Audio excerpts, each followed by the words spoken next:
Sure. Hello, Christine. Hi. All right. Well, good afternoon, good morning, or evening, everyone. I'm Adrian Quay, Associate Professor at the University of Wisconsin-Madison. And we are very glad today to welcome you to the 2021 Nuclear Innovation Bootcamp Summit. It's a unique event organized by the University of Wisconsin-Madison, the University of Michigan, under the leadership of the Nuclear Innovation Alliance. So while our usual 2-week in-person event has been disrupted by the pandemic, it has given us the opportunity to create this unique 2021 edition, which for the first time is open to everyone, everywhere. And so over the years, the Nuclear Innovation Bootcamp has always aimed at gathering an international and diverse audience. The 3 bootcamps at the University of California, Berkeley from 2016 to 2018, and the one in Paris in 2019, which was at the Nuclear Energy Agency headquarters, have gathered over 100 participants from more than 30 countries around the world. And today, we are continuing to extend the reach of the Nuclear Innovation Bootcamp with more than 200 attendees. Actually, I think it's 215 at the last count. And that's from all over the world, connected in plenary and workshops around the same theme, which is making advanced nuclear technologies a reality within this decade. So let me take this opportunity first to thank our sponsor for the 2021 edition, Terrestrial Energy, Morgan Lewis and Bocuse LLP, and the Nuclear Engineering and Radiological Science Department at the University of Michigan, without which we could simply not be here together, of course, today. So you probably have seen this program, and we are very excited to share this program with you, and hope you will enjoy it for the next few hours to come. So it's filled with a diverse range of presenters and topics across roundtables and unique interactive sessions. Some of you may have already done the pitch session earlier. And we are extremely thankful to all the speakers and organizers who are giving their time to make this event happen. So we can't applaud them, but really a big thank you to you all. Each roundtable and session is moderated, and we encourage you to ask questions to the speakers through the Zoom Q&A and the chat. But without further ado, since we're on a tight schedule, since we're broadcasting over the world here, let me introduce our keynote speaker, Ms. Christine Zviniki, former US Nuclear Regulatory Commission Chairman. So dear Christine, the floor is yours, and thanks again for accepting our invitation to be our keynote speaker. Thanks, Adrian. Hello, everyone, and welcome to today's Nuclear Innovation Bootcamp Summit. I'm trying to start my video here.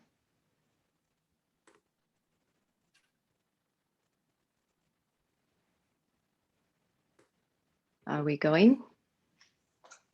I still don't see my camera coming up.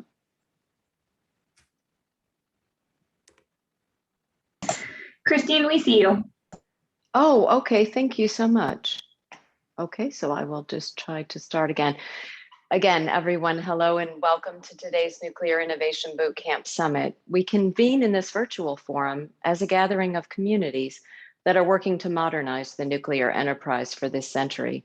The discussions that take place today feature the voices of those working in the spaces of advanced nuclear, environmental justice, and clean tech, with an emphasis, of course, on where those spaces intersect. I'm looking forward to the program. This is the 6th year since the bootcamp's inception. Its purpose this year, as every year, is to cultivate new ways of thinking about the role for advanced nuclear within the landscapes of energy and climate. As the afternoon proceeds, if you're new to the bootcamp community like me, you will come to learn more about precisely what form that might take and what challenges and opportunities are waiting for us just ahead as we continue our commitment to this work. Now, I admitted a moment ago that I'm new to the bootcamp, to its history and culture. So if I'm to succeed in my charge as your opening speaker of drawing us into this dialogue and sparking our collective interest for the intriguing conversations to follow, it occurred to me that I should probably learn a little bit more about the journey so far. In this task, I was aided and frankly inspired by the talk given by Dr. Rachel Slaybaugh at the very first Nuclear Innovation Bootcamp. If any of you don't already know this, Rachel happens to have created the concept of this boot camp, referring to it as her own personal startup. And by plugging into the power of community and her own extended network, she not only conceived it, but she gave birth to it, fed it, and pushed it ever so gently out of the nest. And here we are, a short few years later, as an established community working for common cause, and with a structure that draws new participants to this collective work year after year through the student attendees, the innovation education they receive, and culminating in the pitch process itself. It occurred to me that Rachel has created her own breeder reactor of new nuclear innovators. If we were gathered in person, I would pause here and suggest a round of applause for Rachel, but I will simply substitute a sincere, Rachel, well done. We are grateful to you for the chance to be a part of what you have created. In the boot camp that first year, which met under the hashtag Nuclear Upended, Rachel described her closing talk as an origin story, and if you've had a chance to listen to it, it truly was that. She sketched her vision for today's version of the space race, which she termed the energy race. She defined it as the race to emit less air pollution while increasing the amount of energy produced on Earth.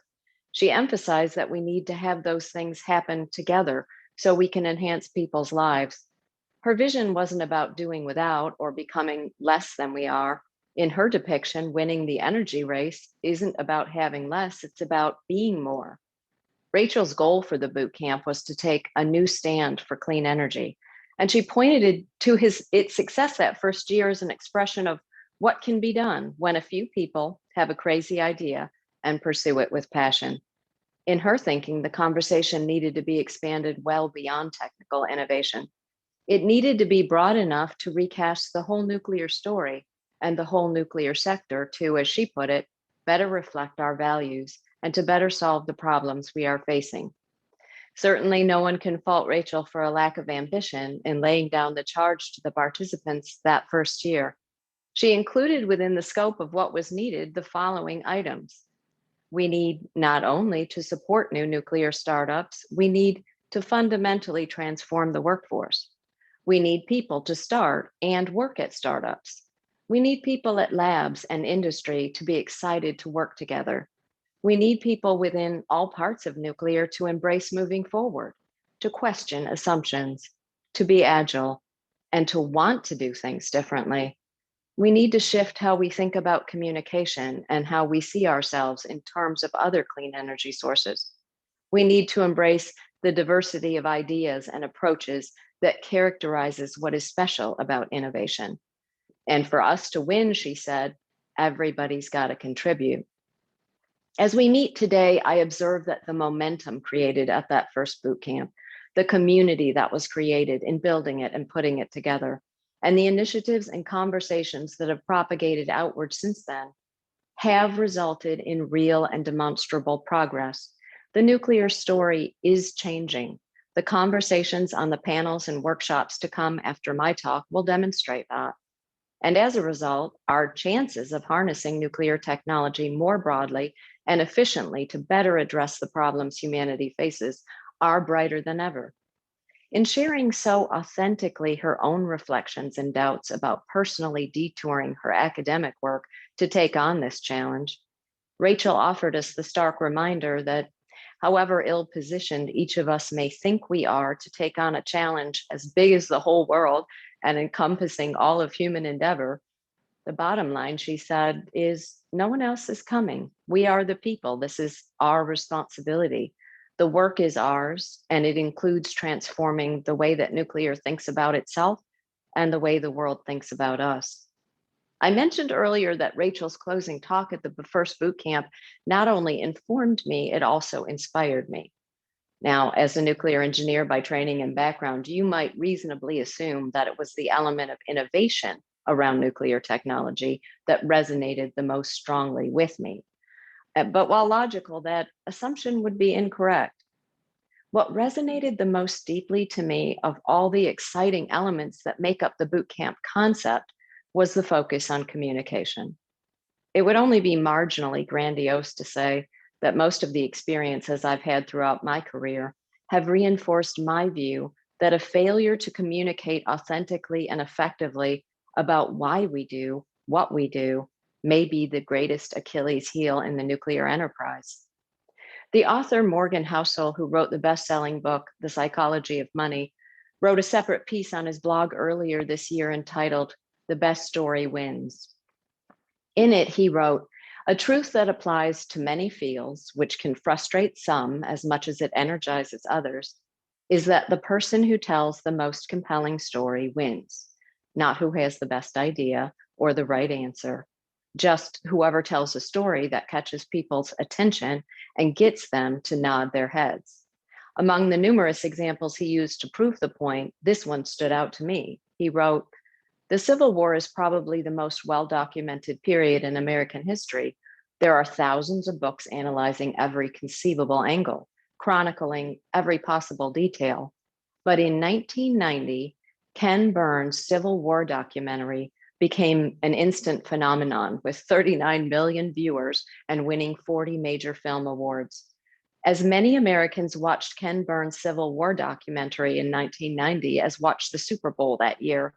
And all he did is take 130-year-old existing information and weave it into a very good story." Housel summarized his point as follows: "In a perfect world, the importance of information wouldn't rely on its author's eloquence. But we live in a world where people are bored, impatient, emotional, and need complicated things distilled into compelling scenes. If you look, you'll find that wherever information is exchanged, wherever there are products, companies, careers, politics, knowledge, education, or culture, you will find that the best story wins. Great ideas explained poorly can go nowhere, while old or wrong ideas told compellingly can ignite a revolution. Morgan Freeman can narrate a grocery list and bring people to tears, while an inarticulate scientist might cure disease and go unnoticed." The novelist Richard Powers made a similar point when he wrote, "The best arguments in the world won't change a single person's mind. The only thing that can do that is a good story." Now, in a world of experts, specialists, and more data than we can possibly process, I realize that we don't have to like this.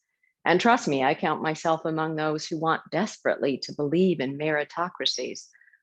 But I can't tell you how many earnest people I've seen here in Washington, a marketplace of big and important ideas, with the facts on their side and an abundance of data at the ready, who have ended up in an avalanche of defeat against those who breezed in with a good bumper sticker and a more colorful narrative. The bottom line is nuclear can and must do better to tell its story. As I come before you today and reflect more broadly on the events of recent years, on the things that try to draw us apart and keep us apart, my mind returns to this thought: we're still here, adapting, finding new ways, continuing on. While the time available to achieve what must be done may be growing shorter, our allies are more numerous than ever, and the conversations we have today can reverberate to fill a space as large as the problems we are tackling. We need to win the energy race, arguably now more than ever, and our experiences of the past year have, I hope, convinced us of how much we owe to each other the creation of that brighter future. Those who know me know that I often like to close remarks by asking Oprah's favorite interview question, which is, what do you know for sure? Well, what I know for sure is that the people who were gathered in Berkeley, California in 2016 for that first Bootcamp, and the people who are gathered today virtually around the world for this discussion, represent the critical constituencies needed to modernize the nuclear enterprise for this century. All the necessary ingredients are here. Simply put, we can make this vision a reality, but the answer to the question of whether we will be determined by actions each of us has yet to take. So let me close now by thanking you for your attention, your interest in this journey, your presence here today, and your commitment to all that lies ahead. Thank you very much.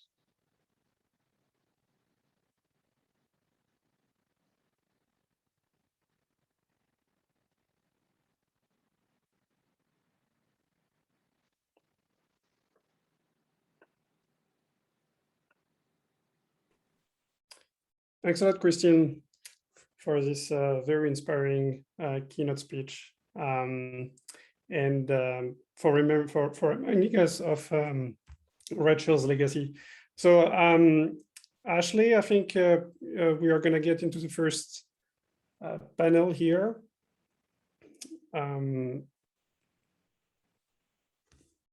So if you can hear me. I can hear you. The host hasn't been letting me unmute and I can't get my video off. I was able to unmute now, but Adrian, I'll need to be allowed to turn the video on. Okay, perfect. Thank you. All right, so I'll let you run the show now, Ashley, okay? Okay, and if the panelists could also be permitted to unmute and share their video, I'd like to go ahead and get them up on the screen if they'd like. Thank you very much. So I'm grateful to be here and excited to moderate this first panel on 21st century applications of advanced reactors. I look back, as Christine was recounting the history of the boot camp, and it's really come a long way from that first year. I was really in a supporting role, not leading it, but Kathy Shield and Rachel Slabaugh put that on, and I got to watch, and it was fantastic. And it's really amazing how it's grown. And while the virtual setting is, unfortunate for so many reasons, it's great that we can include more people. We have a lot more participants than we can have in a normal boot camp. So it's exciting that the panelists today can reach all of you. And so we have 4 fantastic panelists and not a lot of time. So I'm going to keep my opening remarks short here. I just want to say a little bit about the title, and then I'll introduce our first panelists. So 21st century applications of advanced reactors. I received that title and thought, well, what does that mean? What is the point of 21st century applications? And as I think about it, really what we're doing here is setting the stage for the rest of the conversation, and to think, we're trying to think big about not just what nuclear has done in the past, but what nuclear can do for us going forward. So exploring the outer reaches of our solar system and potentially powering new applications from nuclear. So we're going to hear about space, we're going to hear about marine power, and then importantly, this is a 20th century application also, electricity and the grid, but there is no more important 21st century application for advanced reactors than deep decarbonization. So we're going to hear about how utilities view this and how integrated energy systems can help us move to deep decarbonization. And I'm excited about that. I think it'll set the stage for the rest of the conversation today, which importantly focuses on how do we do this in a way that includes communities and achieves environmental justice, and how do we bring in investment, and how do we as a community come together to support this and be prepared to be a part of this. So I'm excited for you to hear from our panelists. I'm going to go ahead and introduce them each before they speak. So I'll start with Dr. Vishal Patel, and then each panelist will have about 5 to 7 minutes, and then we'll go to some Q&A. So Dr. Vishal Patel is UltraSafe Nuclear Corp Technologies Modeling, Tools, and Simulations Lead. He's the lead developer for Tricorder, a transient finite element-based multiphysics nuclear thermal propulsion analysis tool. Dr. Patel has significant experience designing low-enriched uranium nuclear thermal propulsion cores using coupled neutronic and thermal design methods. He researches uncertainty quantification of Monte Carlo-based reactor design with an emphasis on effects from nuclear data and manufacturing tolerances. He also has experience in sensitivity analysis, where he has applied techniques to find optimal reactor cores using sensitivity analysis methods for various NASA nuclear thermal propulsion designs, as well as the USNC's MMR. So go ahead, Vishal, take it away. Thank you. Thank you, Ashley. I couldn't have written that better. I'd like to first start with a little clap for Christine. I know with no audience feedback, it's really weird, but I appreciated your talk, so thank you for that. And I think that was channeling the whole Zoom audience here. And thank you, Ashley, for that introduction. I just wanted to kind of get a quick background of who I am. And I kind of just, for nuclear engineering, I started kind of in the late 2000s, where I got interested in the Gen 4 dream, and it was awesome. And then that kind of switched to the SMR idea of going to grad school. It convinced me to go to grad school and work on SMR kind of technology. And then I was finally driven by the idea of providing clean energy to all. And I'm still driven by that. Now I'm passionate about advanced reactor design and in particular space reactors. So I kind of have this one slide here as I call a lookbook of what we do at USNC, of our advanced reactor kind of portfolio and ideas. Our main kind of goal is to create our main terrestrial goal, is to create the MMR reactor, which is a high temperature gas cooled reactor. We want to do a first of a kind at Chalk River Laboratories in Canada. We want to operate these things in kind of mining areas in the northern reaches of Canada, where currently it's really hard to get clean electricity to. It's all kind of diesel powered and kind of gross.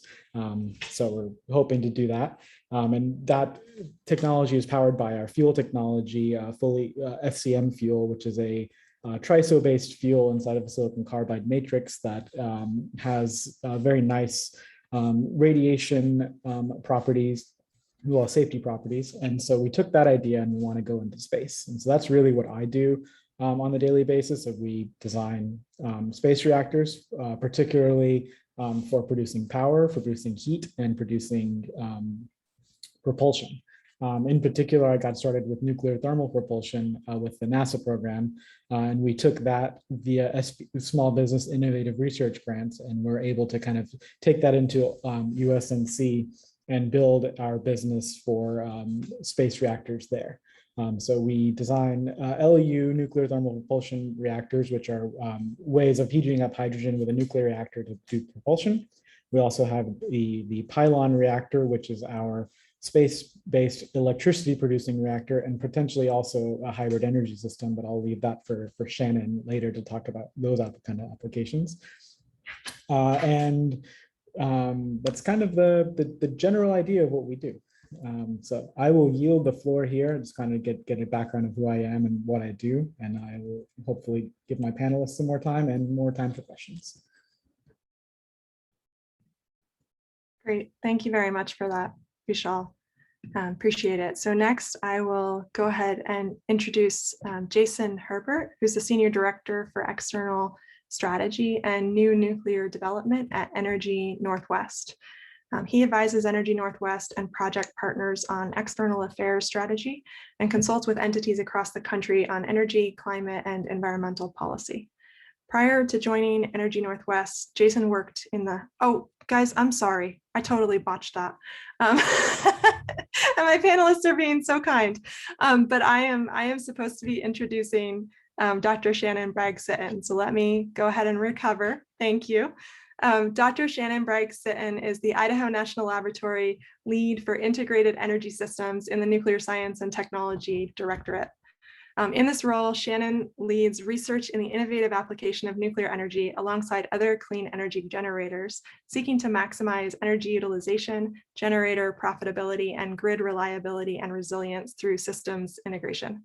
She also serves as the co-director for the INL Laboratory Initiative on Integrated Energy Systems and the National Technical Director, DOE Office of Nuclear Energy Integrated Energy Systems Program. Prior to her current position, Shannon has held multiple leadership roles in DOE Office of Nuclear Energy Programs since joining INL in 2010, including program leadership for space nuclear power and propulsion systems, advanced nuclear fuels, and microreactor development. Dr. Bragg-Sitton holds a PhD and MS in nuclear engineering from the University of Michigan and an MS in medical physics from the University of Texas at Houston, and a BS in nuclear engineering from Texas A&M University. And I want to really thank Shannon for weathering my, oh, Vishal, did you want to say something? Did I mess something else up? No? Okay, good.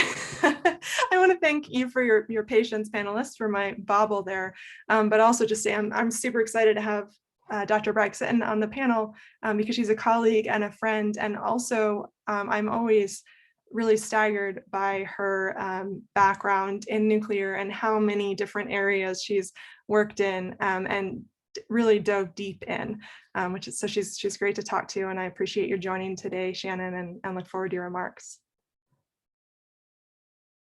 Well, thank you, Ashley. I appreciate that introduction. Are you able to hear me? Okay. I appreciate that introduction, and no problem on the bobble. We're flexible here, and we can roll with whatever you throw at us. So I want to just start by reflecting on some of what Vishal just talked about, because that's really how I got where I am today.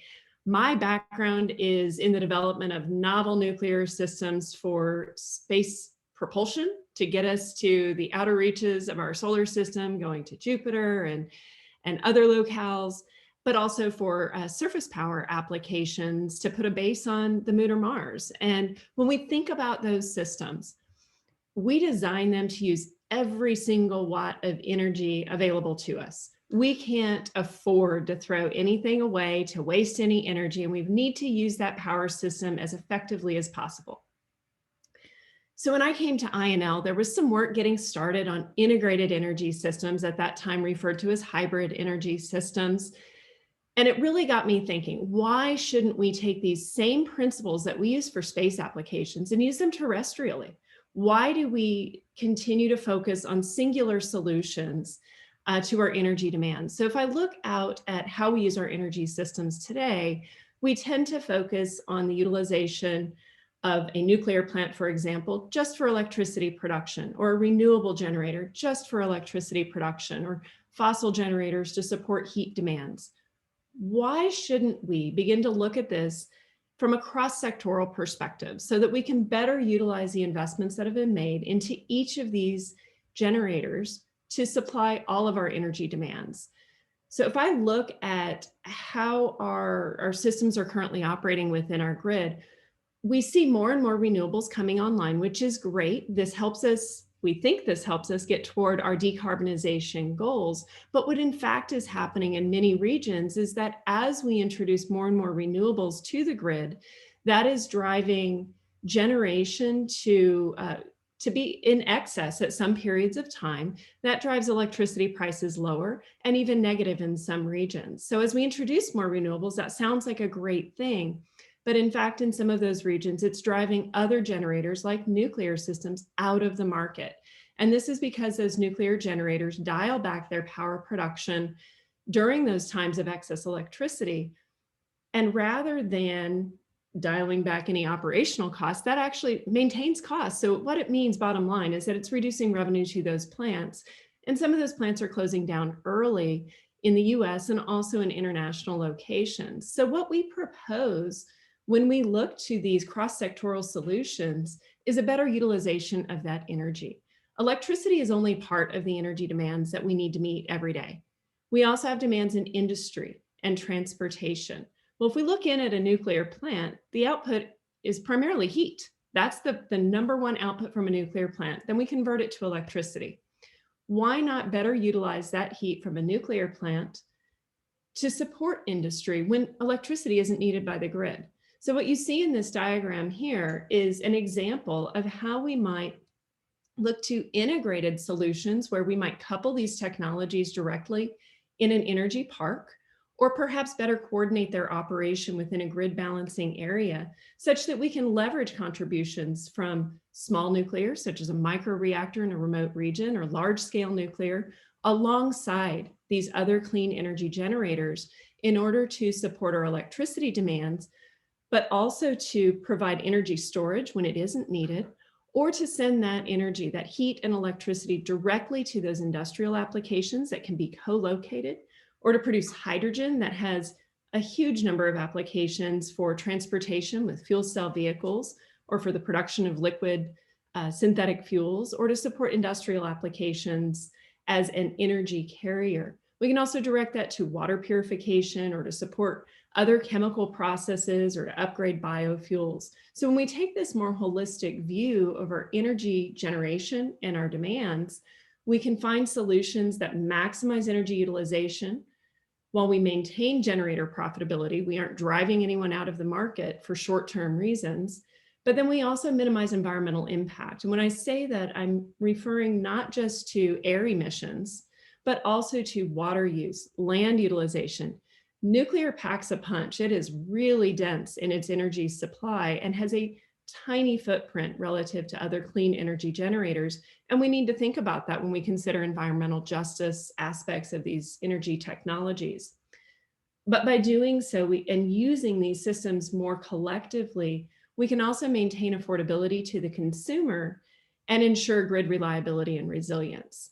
So let me just close by emphasizing that we need to really consider our future energy systems from a new paradigm. And I challenge you to help adjust that paradigm rather than thinking about the way we currently support our energy demands. I challenge you to think more broadly and more collaboratively than that current experience so that we can better utilize these resources. I think that if we focus on only decarbonizing the electricity sector by 2035, and then go to that larger scale goal of decarbonizing both industry and transportation as well by 2050, we might miss this truly elegant solution, cross-sectoral solutions, in which we can introduce all of these clean energy technologies to collectively support our demands. So let's take a lesson from space. Let's not throw energy away, and let's utilize it better, working collaboratively across these different technology areas. So I look forward to the discussion and any questions you might have, and I thank you for the time. Great, thank you very much, Shannon. That's a really lovely message and very powerful one. So now I will go ahead and introduce Jason Herbert, who's the Senior Director for External Strategy and New Nuclear Development at Energy Northwest. He advises Energy Northwest and project partners on external affairs strategy and consults with entities across the country on energy, climate, and environmental policy. Prior to joining Energy Northwest, Jason worked in the US House of Representatives as a senior policy advisor to several members of Congress. Jason is co-founder of Clean Future Northwest, co-chair of the Mid-Columbia Energy Initiative, Nuclear Energy Subcommittee, and is a member of the Nuclear Innovation Alliance Advisory Committee and Nuclear Matters Steering Committee. So Jason, thanks very much for joining us on this panel, and I look forward to your remarks as well. Thanks, Ashley, and always happy to follow Shannon. I think it does transition very well into kind of the utility perspective here. So, the Energy Northwest is we're a joint operating agency. So we are a generator of electricity. We have 27 public power members across Washington state. And we are firm believers in advanced nuclear and SMRs playing, a very valuable role in our future carbon-free electric grid. So some of you may know Washington state in 2019 passed the Clean Energy Transformation Act, which sets us on a path to 100% carbon-free electricity on the grid by 2045. Phasing out coal in 2025, and then between 2030 and 2045, natural gas is phased out. So Washington state's already one of the cleanest energy producing states in the country because about 60% of our power comes from the hydro system. We also have Columbia Generating Station, which is our largest asset, our 1,200 megawatt existing nuclear plant, a GE boiling water reactor. But if the utility perspective, why are we so interested in advanced nuclear? Well, if we look at what the grid's going to be in the future, we're already seeing, before some of these changes take place from decarbonization, huge volatility. If you look at California, we're seeing price volatility, we're seeing volatility in load and demand, as well as in generation and supply. And so that's creating less affordable electricity when you have to go to the market at certain times. The heat dome that we just had in the Northwest was a perfect example where our average cost of power went from about $60 to $80 per megawatt hour to over $500. During a cold snap in March 2019, it got up over $1,000 per megawatt hour. So as we go forward, we can't really build any more hydro, but we have a lot of new renewables coming on the grid, increased penetration from wind and solar. And advanced nuclear it really provides the best of both worlds of existing nuclear and hydro. It can operate as a baseload resource when we need it to, but it's also extremely flexible, dispatchable. And so I had a chart that I was going to show, but I didn't have slides. But it's pretty simple, and it shows the hydropower is so beneficial on our system up here in the Northwest because it can stop and start almost instantly. And so when you're load falling with renewables and electricity is being traded minute by minute, and they're always having to match supply and demand on the grid, being able to turn it off and on so quickly is hugely valuable to the grid. Existing nuclear can do that, but it takes us a lot longer. It takes for Columbia Generating Station about 24 hours for us to power it down and another 24 hours to power it back up. A lot of the advanced reactor technologies do this much more quickly. So take X Energy's XE100, 4-module, 80 megawatts each, high temperature gas reactor that can ramp down at 5 megawatts per minute. So you can go from 100% power to 40% power in 12 minutes. As utilities, and we're looking at this and we're going to say, okay, we have a lot more volatility on the grid. We don't know when wind is going to be producing. Hydro is getting even more volatile as we have more extreme weather events and droughts, and we can't really predict what we're going to get from the hydro system year in and year out, or at least it's less predictable than it was in the past. We have plants like Columbia that we're going to keep online through 2063 to maintain kind of that base load, provide about 8% of our power in the state. But then as we decarbonize other parts of the economy, and especially transportation, all of those electric vehicles add additional load that now have to be met with carbon-free electricity. So this is a major challenge. And as you're going out and looking, okay, we're already 80% clean in Washington state. The remaining 20% is 13% gas, 7% coal. As we go away from that, you can't replace it simply with renewables. So as Shannon was talking about, what we really believe in is an integrated energy system where you're using all of these carbon-free clean technologies in a way that complement one another rather than compete with one another. And we kind of see it as building the puzzle and getting all the pieces in the right place to have the generation that we're going to need in the future. And so I always like to refer to advanced nuclear as kind of like a Swiss Army knife. It really can do everything you need it to do. And then as we talk about transportation, decarbonization too, and hydrogen fuel production, battery production, these very energy intensive industries for manufacturing, the high heat and steam aspects that you can get from advanced nuclear also provide these ancillary benefits besides just electrical generation. So ultimately going forward, we're not as focused on costs, but even what we're seeing with advanced nuclear is the costs are very competitive, coming in at $40 to $55 per megawatt hour. And as we move forward in a decarbonized world, that becomes a very competitive price, especially when you're going to have that resource around for 80 to 100 years, whereas we'll have wind and solar have a lifespan of about 25 years. Hydro, natural gas, 20 to 40. So it's the longevity of that and being able to say, okay, I can lock in at $50 a megawatt hour, this amazingly resilient, dispatchable resource that can also operate as kind of an anchor to the grid, is really just is a technology that we are so excited about. A lot of our utilities here are excited about it, and public power in general is very excited, as you've seen with the UAMPS NuScale project that will be happening at INL. And then investor-owned utilities are getting involved too, with Pacific Core and TerraPower looking at their site in Wyoming. And we're very excited for that one. We've been long believers in the kind of coal to nuclear transition.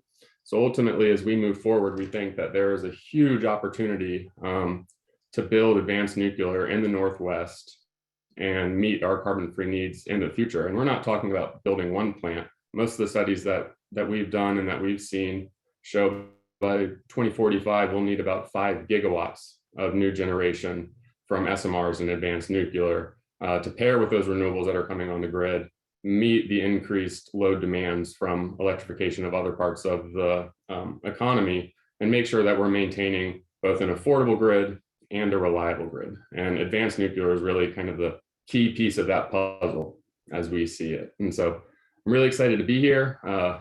We're on the cusp of some really great things in the advanced nuclear industry, and happy to take any questions. Thank you for having me. Great, thank you very much, Jason. I appreciate those comments, and we'll go to our final panelist before Q&A.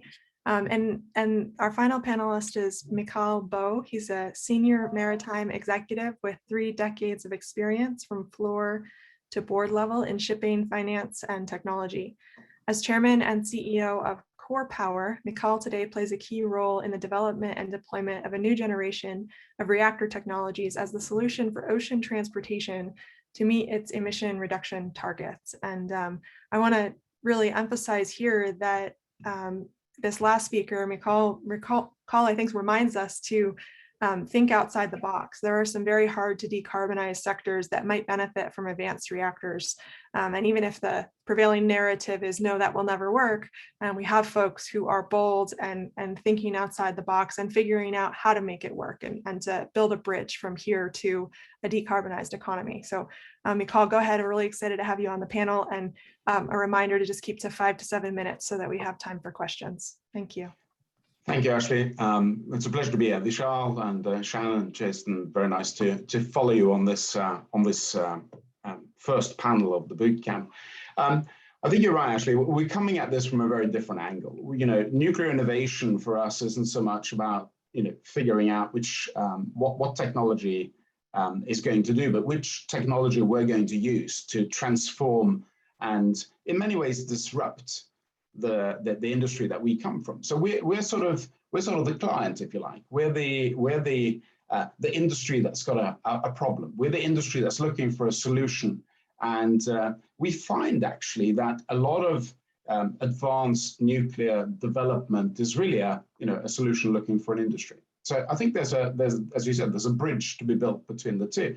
The way we think about this is that, you know, advanced nuclear for us is really in the small scale. And in small scale, it's the sort of thing that we can do magic with at sea. At the moment, there are just over 100,000 ships sailing the 7 oceans and around.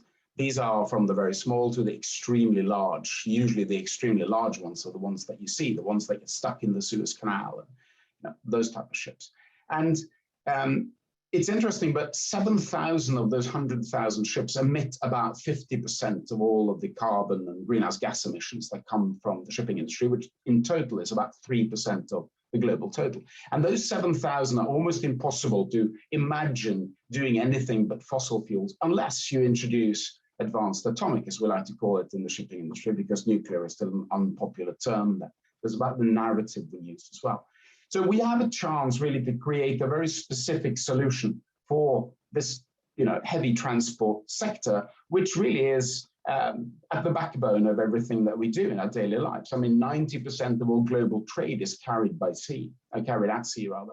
And we're an industry that's got about 110 years now of the same technology that we've been using, and it's lost its competitive edge. There's no technological competitive edge left in shipping. It really goes to the lowest bidder. So here we have an opportunity to transform this industry by making ships faster, by making them cleaner, by making them more efficient, and I think also more importantly, rewriting the contract that not just the shipping industry has with the public, but, you know, allowing the advanced nuclear industry, if you like, to join in that and to create a new sort of positive narrative with the public. That's the industry and the communities that serve those. Use as an example, you know, an atomic-powered container ship would be able to cut the trans-Pacific voyage, say from Korea or Japan to the west coast of the United States, from currently about 13 days to about 5.5 days. That transforms that supply chain quite substantially. And in either side of that, the load port and the discharge port, that ship would be able to power the terminal at which it calls. So instead of having shore power, you know, which could be gas-fired or coal-fired or whatever else, the ship is actually the power plant in the port where she goes. So we think there's huge opportunity here in the sector. But it's important that we keep our heads screwed on the right way, because there are certain criteria that we have to meet. And those criteria are really, as far as shipping goes, 3 things. We need something that has a very long fuel cycle. We must avoid handling spent fuels in ports, because the majority of nations aren't nuclear nations and won't allow that to happen. So instead of having sort of 2-3 year fuel cycles, we need something that is much longer than that. And what we're actually aiming for is to have fuel cycles that last as long as the life of a ship, which is anything between 20 and 30 years without refueling. That's transformative for the industry.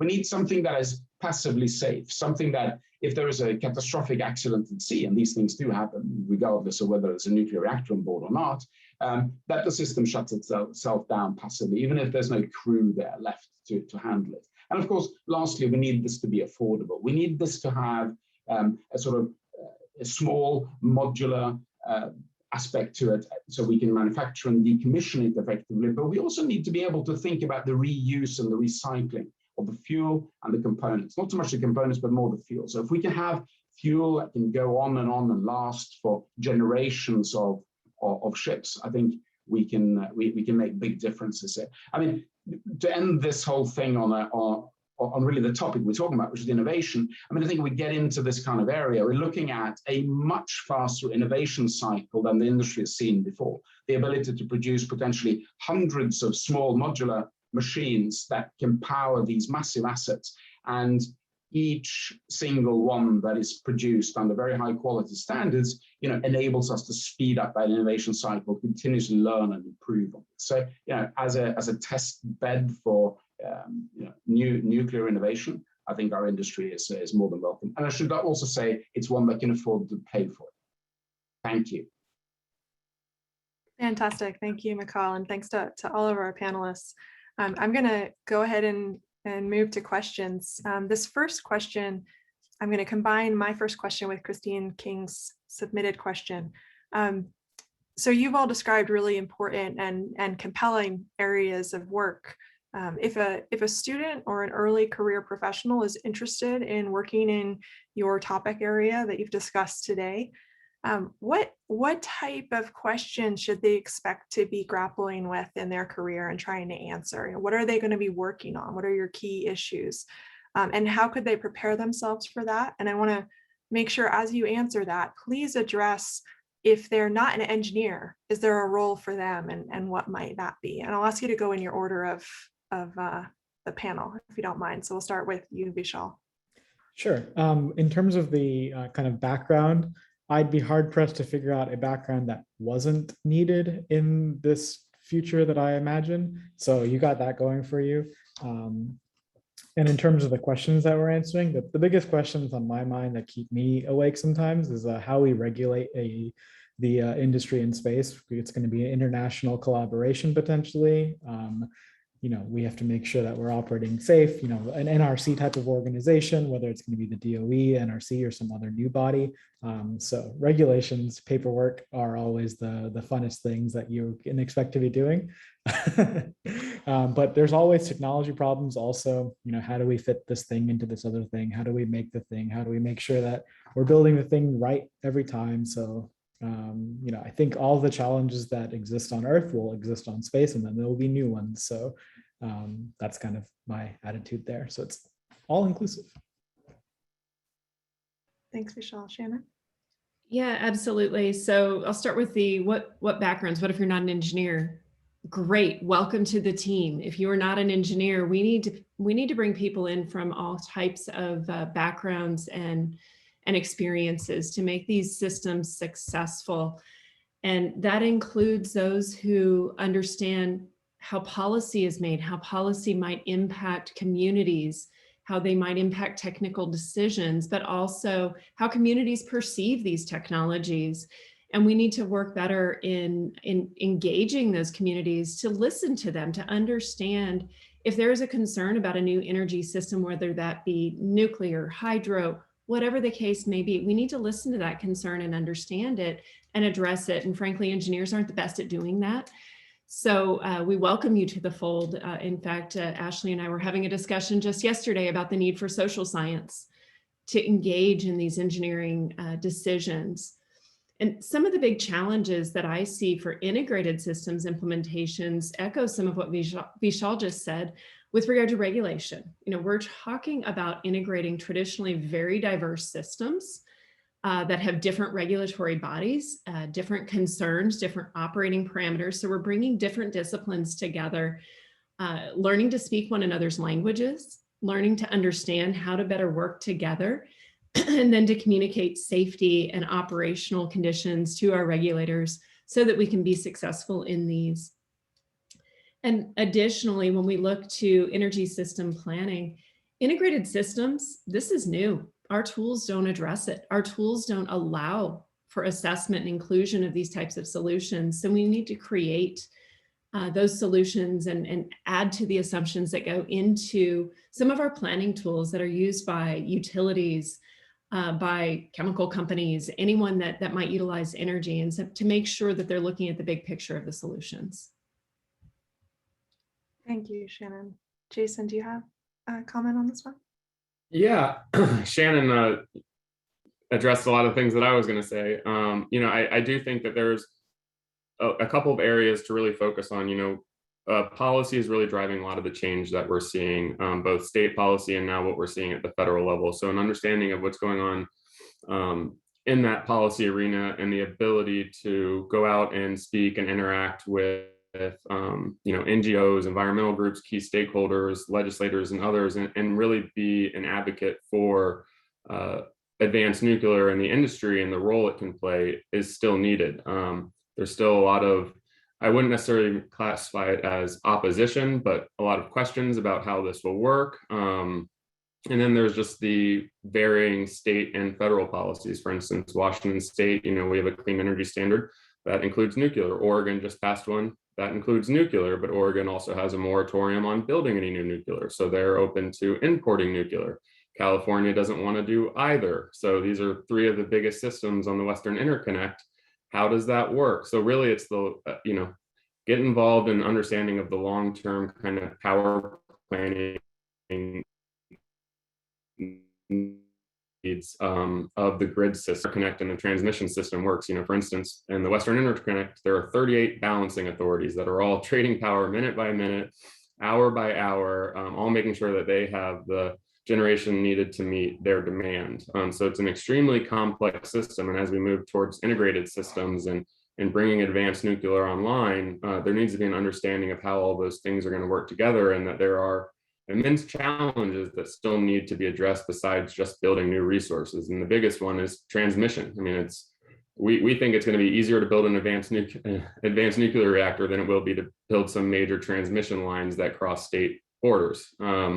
And that's probably a well-placed concern that we have. So those are the areas that I would say, and really being able to communicate these things at a high level with audiences that don't have the technical knowledge and the expertise to understand it. It's really easy to explain how a windmill or a wind turbine works or a solar panel works. It's a longer discussion to explain how a lot of these nuclear technologies work. So being able to boil it down into something and really communicate with people on their level, I think, is going to be key. Thank you, Jason. Mikhail, do you have a perspective on what folks coming into your area of work would be focused on, and what kind of background is useful? Absolutely. So, you know, we work in a global industry, and so there is very little sort of in the form of specific national interest in this. It's really what happens at sea between nations. And, you know, we think of this whole thing really as divided into two bits. You've got the actual reactor technology, which of course is a massive field in itself, but it's really that socket that we're creating that you would put that reactor into. When I say a socket, I mean the power conversion and control systems that go around it, the marine engineering, the naval architecture that makes this go onto a floating asset, whether it's a floating hydrogen refinery or a ship. It's the regulatory part of that, and that engagement with the industry and its regulators, as well as all those organizations that tie the International Atomic Energy Agency together with the international maritime organizations, with flag states, with port state control, etc. So there's an enormous quilt of interwoven parts here that we're working our way through. And anybody who comes into our field will certainly you know, find nice new challenges that you know, are not your everyday things. Thank you very much, Mikhail. Now I have actually, I'll just ask you, Mikhail, to keep speaking. I have a question from the audience for you. How is the relationship between the International Maritime Organization and advanced nuclear community? It's building. The International Maritime Organization is, you know, a UN agency that's represented by 174 nations that are members there. And the IMO really has, you know, three big conventions that it looks after. It has the convention which is related to safety of life at sea. And safety of life at sea, it's called the SOLAS Convention, is the one that covers you know, nuclear shipping. And there are existing rules in place, things that were put in place back in the early 1980s, but were all related to, you know, technologies from the 60s and 70s, related to ships like the Savannah and the Otahan, etc. So there is a a subset of organizations. You have the World Nuclear Transport Institute, you have classification societies, you have other organizations that are linked to the IMO, but also creates bridges over to others like the International Atomic Energy Agency, etc., that are feeding information in those channels. So it's really work that's going on for the next 4 or 5 years, in particular, working with flag states, working with the US government, working with the UK government, working with the Japanese and the Koreans in particular, to make sure that representation on this area is something that then proliferates, if I can use that word, at the IMO, but also importantly, communicates correctly between these agencies so that none of these narratives sort of go off rail, if you like. So it's building, and we expect by the end of the decade for there to be a whole set of modernized rules from the IMO. Great, thank you, Mikhail. I have a question on integrated energy systems challenges. I think Jason addressed much of that, so I'm gonna, I'll come back to it if we have a moment, but I wanna ask Vishal a little bit more about space nuclear. I feel like we only scratched the surface, and so I wanted to ask you, it's clear that it's really exciting. Space is exciting, but can you tell us more about why it's important? How it's changing, and who are the customers, and how are investors looking at it? That's a lot of questions, but I can tell you with what I think I can share right now. I think why it's important is why kind of space has always been important. It kind of, for me at least, it gives humanity something to look out for, look kind of to the future for. I think of like Star Trek and the Next Generation, and thinking, exploration and things like that. There's also, of course, like actual like real benefits. There's a Wikipedia on what NASA technology has done to enable other industries to be a thing. It's growing and it's beautiful, and so that clearly shows us why investments in space are good. In terms of sorry, I lost track of all the questions. Oh, who are the customers? Who are and the customers? Yeah, of course. Currently, right now, it's certainly government focused in that NASA wants to go to Mars. NASA wants to have a moon base. There's also customers on the military side in terms of having the Space Force and things like that. But we see it more for our industry. We were hoping to kind of have more other kind of mining industries and things like that are commercial based and civilian based. And those are the kind of industries that we want to enable, because it requires a lot of energy to get around in space and a lot of energy to do kind of in situ mining and resource utilization and kind of powering habitats and making heat for habitats and things like that. So the customers are those kind of focused type of things. Great, thank you very much, Vishal. And I think we are just at the end of our time here, so I will wrap up our panel and first just thank our panelists for your contributions and your insights, and for sharing your inspiring work with the group. And I'll just ask that folks keep in mind that advanced nuclear in the future looks different from past nuclear. As you go on to think about environmental justice and interacting with communities, there's actually more to think about here. You heard from Mikhail, that's super complicated, and from Vishal, both of those spheres of energy are different, and so it's going to look different. So let's think about that as we move forward. And then we're going to move to a brief break here, and if you'll come back at 5 after, if I am correct on that still, 5 after the hour, that's a 3-minute break for the next conversation and panel led by Susie Baker. Again, thank you very much to all the panelists, and Adrian or anyone else, if you want to jump in, feel free. Otherwise, I think 5 after, Susie Baker will lead the discussion on environmental justice and advanced nuclear energy. Yeah, thanks, Ashley. Yep. So let's all meet in a couple of minutes for the next panel. Thank you.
You're good to start, Susie.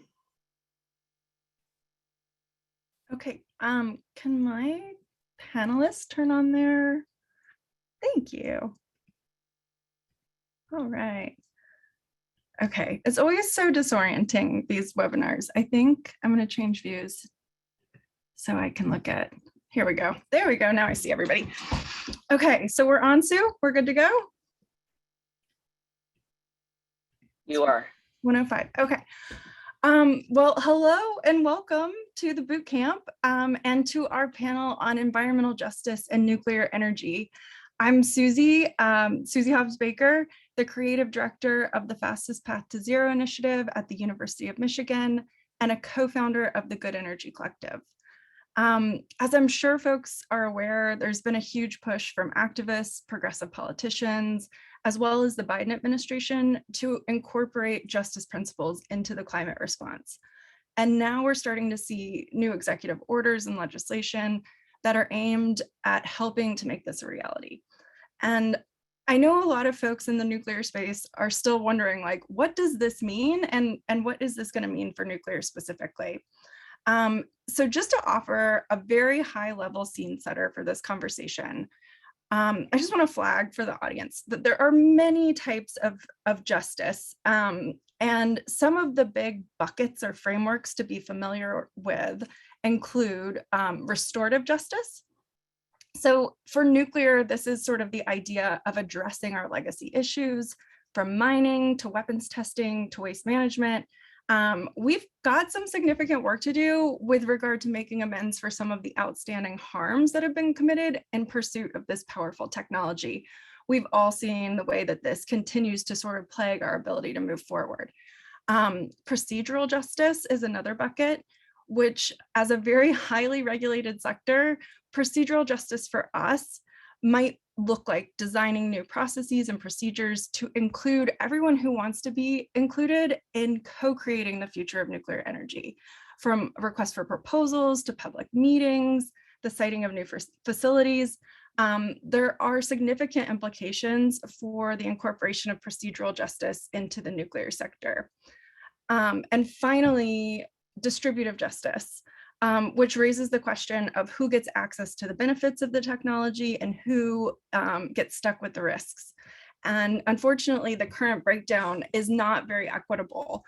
So we have a lot of work to do to make the benefits of nuclear technology more accessible while engaging in consent-based processes for managing our risk more responsibly going forward. So with all of that said, I'm really honored and grateful to be here with three of my favorite colleagues who are thinking deeply about these issues. They're doing real work to bring these justice frameworks into the nuclear space, and they're helping to make sure that as a sector, we don't get left behind. So I'm going to do a little bit of a different approach than Ashley. I'm going to do all three bios at once, and then I'm going to just provide like kind of a high level series of questions for each speaker and then just let them share about the work that they're doing. Okay, 1 second. It's allergy season in Washington, DC. So first we have Dr. Chantal Murphy. She is a program manager for the Non-Proliferation and Arms Control Research and Development Group at Y12. She manages projects related to nuclear verification, electrochemical processing, the ethical uses of autonomous and intelligent systems, and international safeguards. It's very impressive stuff. Prior to Y12, Dr. Murphy was a nuclear security postdoctoral fellow at Stanford and a research assistant at Los Alamos. She was recently an N² Innovators Network Fellow, which is actually the work she's going to talk about today, where she founded an environmental project called Atomsphere. My connection to Chantal is that she serves on the board of directors for Good Energy Collective. We count on her expertise constantly to guide our work. And she was recently elected to the executive committee of the Institute for Nuclear Materials Management. So welcome, Chantal. Next up, Marcela Mulholland is the political director at Data for Progress. She represents their work in progressive policy to the media, policymakers, and key partners in the EJ and labor movements. Previously, she worked as a policy entrepreneur at Next 100, developing policy related to the Green New Deal and public housing. She also worked for NAACP and their climate justice program, as well as the Sunrise Movement. She supported climate champions in her home state of Florida and expanded the influence of the Green New Deal among journalists and activists there. She's been featured in The Guardian, The Intercept, the New York Daily News, and the South Florida Sun Sentinel. If you're on Twitter or paying attention to political news, Marcela and Data for Progress are ubiquitous. They're everywhere. They're doing incredible work.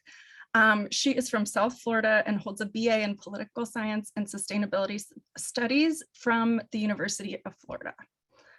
And finally, my close friend and colleague, Dr. Jessica Lovering, is my fellow co-founder at Good Energy Collective, where we work on progressive nuclear policy. She also just completed a PhD at Carnegie Mellon in engineering and public policy. So today she'll be talking about that research.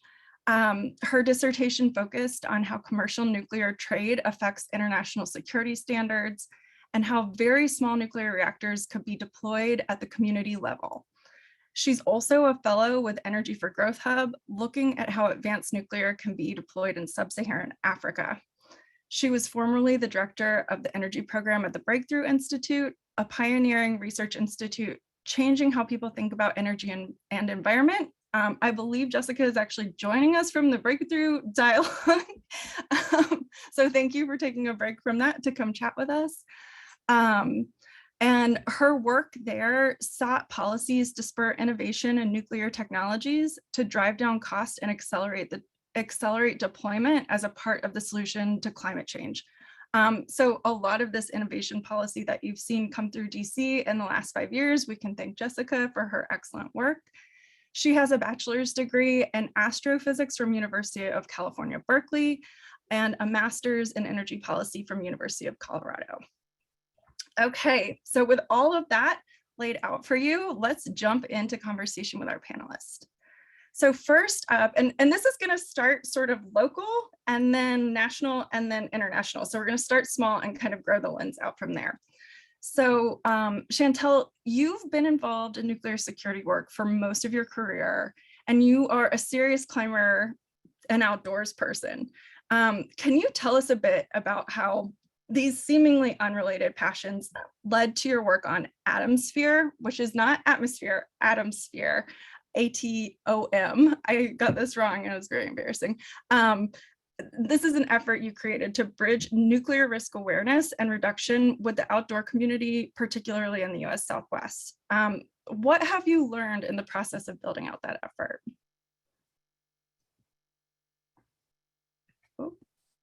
Okay, here we go. Yeah, thanks, Susie. And yeah, thanks for inviting me here today. I will just jump right in. Yeah, this is my passion project. And I've learned that these connections are everywhere, the long and short of it. And so it began, I was on a trip in 2019 in central Utah. I was on my first trip out to the San Rafael Swell in central Utah. It's a big climbing and camping area, but I was on my way out to this canyon, not for a climbing trip, but I did see this beautiful craggy butte off in the distance, and it really caught my eye. And then I saw a sign that said, don't go into this mine. It was just like a warning sign talking about abandoned mines. But, I do know, right, that Utah is littered, if you will, with abandoned uranium mines, particularly in and around, indigenous communities on the reservations themselves. And so I was just kind of wondering, what kind of mining went on there. And so just, a quick search later, realized that this was Temple Mountain. And it was a massive uranium mining operation during the Cold War. But what also struck me about this area is, there were warning signs, don't go in the mines, but there was no indication that there could be potential radiation hazards. And so, as a nuclear engineer, it was surprising that I didn't know this already, that particular mountain was also the source of uranium mining. But then it just kind of made me wonder about other unseen connections between the nuclear world and the natural world. Like how many of our favorite trails and climbing crags are located in close proximity to these nuclear sites, whether it's, weapons sites or power plants or the labs. And how much do people really know about it? These topics, they both do touch on restorative justice issues and environmental justice. And how do we bring people into these conversations? And so I was very fortunate to get this opportunity to explore this concept during my fellowship with N-Square, where the goal was to design projects that brought new sources of investment in nuclear risk reduction projects. And, just from my own personal life and some of my fellow cohort members, we thought that the outdoor industry would be a great space to kind of present some of these topics. It's a $60 billion industry. And they are not investing in any nuclear non-proliferation projects, surprisingly. And so, but the connection between nuclear spaces and outdoor recreation spaces, it's so proximate. It's so obvious to someone like me, it really seems like an obvious pursuit. And so I created Atomsphere, to serve as this hub to connect and map, these connections between some of our favorite parks, national monuments, and, their proximity to nuclear spaces. And before I really even dug into this topic, a New York Times article I saw on the cover, it was about bringing sea otters back from the dead on the coast of Oregon. But what was really interesting about the article was this one sentence saying that these otters originated from the Aleutian Islands in Alaska, and they were actually transplanted to the coasts of Washington and Oregon because of the nuclear weapons tests in the 1960s.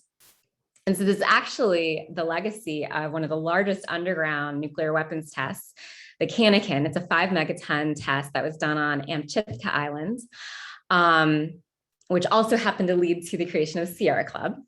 But these, some of the protests about the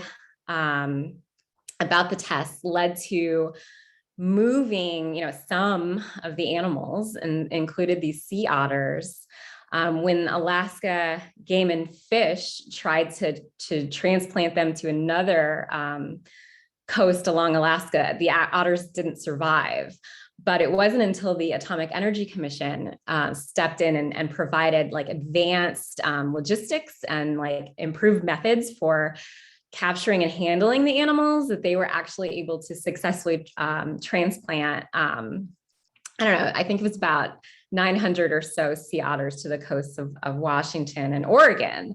And then subsequently, the otters in Oregon did not survive, but the ones in Washington did. And so there's something to be said, about what that process looked like. And then, if there is any good thing that came out of this, it would be interesting to know if those improved methods actually helped shape the way transplants were done for other animals. Because before this, it didn't look like there was a lot of advanced methods for transplanting animals for conservation purposes. So I thought that was an interesting connection between very seemingly disparate areas.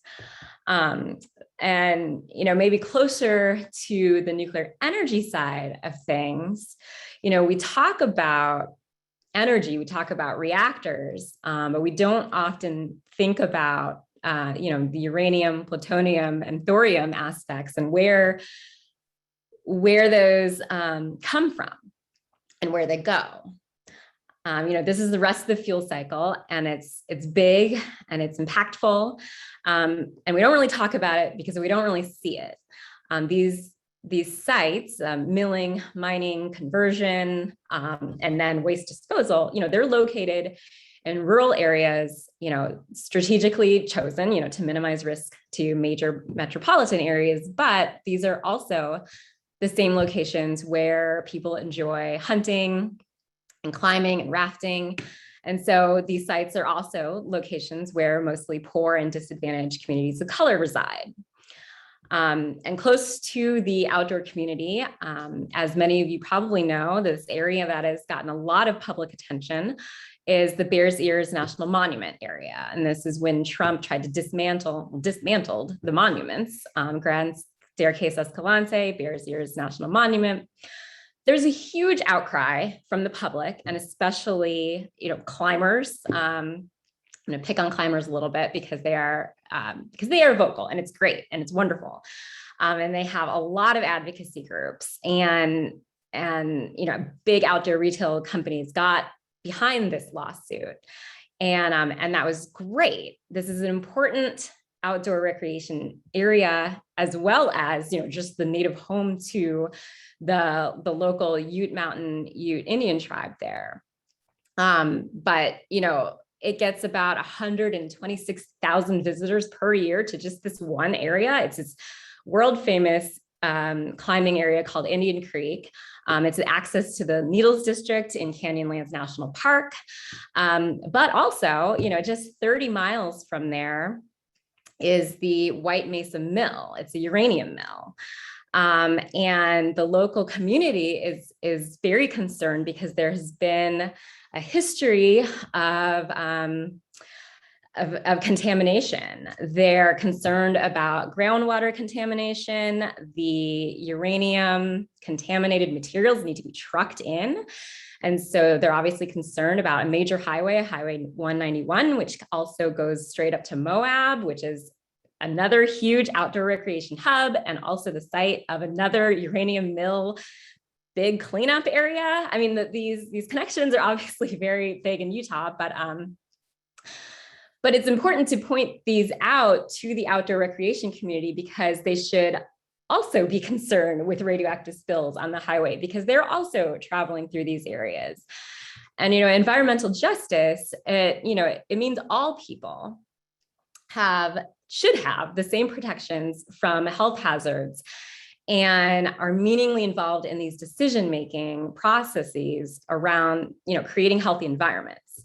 And so I started Atomsphere to bring these people into the conversation.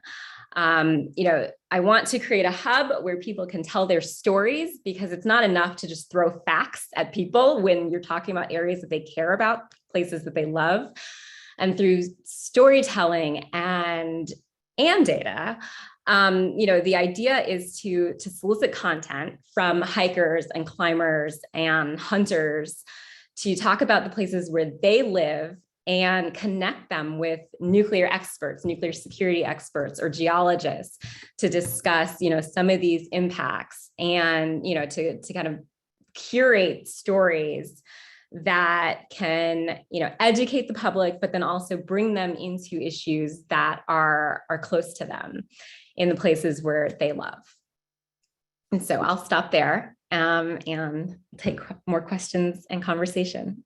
Thanks, Chantel. That was a beautiful, impassioned sort of plea for care of these ecosystems. And I love your personal and hands-on approach to making nuclear issues more tangible and accessible to more people.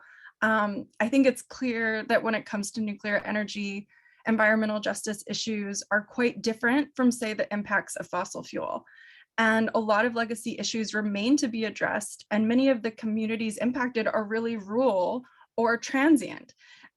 So, these are different dynamics that I don't think we've fully grappled with yet. There's also a disproportionate legacy impact of fuel cycle activities on Indigenous lands, like you mentioned. And to really tackle these issues and concurrently plan for a future that makes advanced nuclear more accessible to more people through mechanisms like public power and community ownership, we're going to need both grassroots efforts on the ground, like what you're building, and we're going to need federal policy change. And that's why I invited Marcela to come and chat with this group as well today.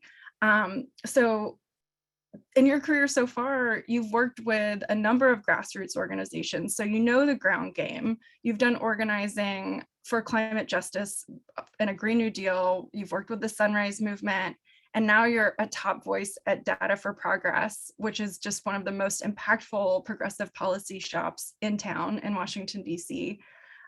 You've had sort of this incredible career ascent. Marcela, from your perch, working on federal climate legislation now, what do you think it's going to take for nuclear energy to play a meaningful role in the climate transition? And what do we need to do to meet the administration's charge for incorporating EJ into our approach? Finally, recently our organizations did some polling together, working to understand the intersection of nuclear energy and environmental justice. And could you give us sort of the top lines of some of that work and how we can interpret that? Totally. I'm so happy to be in conversation with all of you, Susie. Thank you for setting us up here to discuss such an important issue. I think I'd like to start by kind of grounding us in the current political context surrounding the infrastructure package and the potential to make massive investments in climate and energy innovation. So the R&D budget that President Biden proposed in the American Jobs Plan was really significantly slashed in the bipartisan deal, and it's still to be determined how much of this will make it across the finish line in the follow-up reconciliation package. So it's clear that for people who are interested in developing technologies like advanced nuclear to help us meet our climate and equity goals, we really need to be pushing for Democrats to pass a reconciliation bill that includes strong funding for energy innovation. And that includes advanced nuclear, and it includes making sure that we have an eye toward EJ and are making sure that these investments benefit the communities that have been most impacted by all of these issues. And I work at Data for Progress. We're a polling firm and think tank, and I'd like to bring in kind of the perspective of our public opinion analysis and data here, because I really believe that polling is one of the most democratic and grounding aspects in our political ecosystem, because it reflects where ordinary voters are on these issues. I think all of us are kind of in the weeds of thinking about reconciliation, advanced nuclears, all of these issues that a lot of voters don't think about on a daily basis, but we're able to get some insight into where they stand and how they feel like these issues would affect their lives. And our polling shows that voters strongly support the government leading in clean energy and innovation efforts. I think a top line that really illustrates this is our polling found that nearly 2/3 of voters, so 63%, think the federal government should take the lead on developing new clean energy systems rather than leaving it to Wall Street and the private sector to just make these investments based off of what's more profitable. And I think given the time frame that we're in with the climate crisis, especially, we really need the government to be playing an active role in making sure that not only are these investments happening, but that they're happening in a way that's equitable and taking the needs of frontline communities into consideration. I also would say, Republicans are difficult negotiating partners, to say the least, but this is an area where we can expect to see some bipartisan support. And I feel hopeful that there is an opportunity to get some Republicans on board with making robust innovation investments, whether that's in the reconciliation package or another legislative vehicle. It really is a unique area in the climate policy space where there is not only bipartisan support from voters that we poll, but also from lawmakers in Washington, D.C. And we have seen lawmakers come together across the aisle to support investments in energy innovation and advanced nuclear. So, I don't believe in necessarily waiting for Republicans to come around on issues, but I think it's important to recognize that part of the political landscape.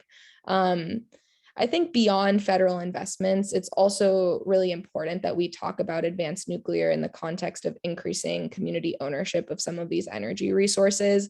And we've done polling on this, which not a lot of people have. And we got insight into what voters' perception are about localizing and having nuclear be community-led. And I think we've seen a really exciting evolution over the last few years with new business and community engagement models, where we see that communities could actually own and operate or play kind of a leadership role in determining how nuclear energy unfolds in their communities. And we could imagine something similar happening to how other communities now pay for and manage their own renewable energy projects. And there's no reason why that shouldn't be extended to advanced nuclear as well. And really democratizing the processes around that, I think, gives an opportunity for communities to feel more invested in these technologies, and also making sure that they're implemented in a way that don't harm, but rather benefit frontline communities. And we also were able to pull this in collaboration with Susie and some other groups, and found that support for community ownership of energy resources is bipartisan, is robust across the political spectrum. So just to break it down by party ID, a majority of Democrats, 63%, a majority of independents, 61%, and a plurality of Republicans prefer that communities rather than state or private entities have a stronger influence over local energy mixes. So I think that really speaks to the fact that people understand that having agency over the energy sources in your community really belongs in the people's hands, and that they know what works best in their community more than a private company or a government entity, and really making sure that those people have their voices at the table and are able to influence how decisions happen here is really going to be key moving forward. And obviously this goes hand in hand with making sure that advanced nuclear is safer and more sustainable than we've seen it be in the past. And I think advanced reactors will look really different from the big nuclear power plants that are operating in the US today. And I think it's really important to kind of emphasize the way that different designs could help kind of use different fuels as coolants, produce less waste, include more safety features that would really benefit communities and make sure that we're meeting our climate goals while also incorporating EJ communities and an EJ perspective into all of this. I think also importantly, and Susie, you've done really incredible work on this, but the historical impacts of nuclear technologies on the health and safety of frontline communities needs to be at the forefront of anything we're thinking about with the future of the nuclear industry. And Good Energy Collective has done amazing work on this, and they're helping to kind of think about how a future with advanced nuclear could play a role not just in reducing our country's carbon emissions, but actually play a role in advancing environmental justice and increasing community ownership of energy. So I think a key piece of this is that folks who are in the advanced nuclear space need to also be showing up for and thinking about environmental justice in everything that we do, because the historical distrust that exists there is a real problem and needs to be proactively dealt with. And I think a big way to do that is to be calling for investments in environmental justice to happen beyond just their interrelation with advanced nuclear. So for instance, the EJ40 initiative calling for 40% of climate investments to be directed toward frontline communities or disadvantaged communities, however you want to call it, communities that face disproportionate burdens of poverty and pollution, essentially. Pushing that part of the American Jobs Plan and that part of Joe Biden's climate platform to be implemented alongside all of our other climate innovation goals. And I think I would say, like, in conclusion, kind of bringing all of those points together, I think reaching net zero and addressing environmental injustices do not have to be in opposition. Rather, they are goals that we must meet in tandem. And that's what the climate crisis and history and justice demand of us. And I think having conversations like this and making sure that folks who are active in the nuclear space are thinking about EJ is how we can make that future a reality. And, you know, there are those who think we can just innovate our way out of the climate crisis. And I think that kind of ignores what communities have already gone through with some of these technologies and communities that are already bearing the brunt of the climate crisis. And at the same time, it's very true that we need innovation and we're going to need robust investments in advanced nuclear and other clean energy technologies to rapidly decarbonize our economy. And set ourselves up for a more sustainable future. And these goals need to be seen as collaborative and things that we can work on together. And our polling shows that voters really support that kind of future as well. Thank you so much, Marcela. That was really fantastic. And just to clarify the EJ40 rule for folks who aren't familiar, the Biden administration very early on released an executive order that basically states that 40% of the benefits from climate spending need to go to frontline and marginalized communities. They use the term disadvantaged communities. And I think it was just a week or two ago that interim guidance was released that basically indicates that legacy nuclear sites, like some of the sites that Chantel was actually talking about, like mine sites and places that have radiological contamination, do appear to fit under the definition of disadvantaged communities, meaning that they would be eligible for the receipt of the benefits of the program. And incredibly, it looks like advanced nuclear demonstration and deployment projects would be covered as benefits. So this is just like an incredible opportunity for the advanced nuclear sector to get this right. We are in the mix. We are not being marginalized in this justice work, and we have a chance to really, do this hand in hand climate, clean energy deployment with environmental justice at the same time, and having things really baked and working symbiotically. So thank you again for those remarks. That was really, really helpful and clarifying. Finally, I want to turn to Jessica to help us contextualize this. Now that we have a sense of our domestic landscape, I want to understand how this could play out globally. And Jess, you just wrapped up a lot of incredible research looking at the potential for microreactors to provide power in really rural places, including in emerging economies. Assuming that we can get our act together here at home with this call for justice and the climate response, and we can successfully commercialize advanced nuclear technologies in an environmentally and socially just way, how do you think we can carry those values through in the way that we're thinking about international engagement?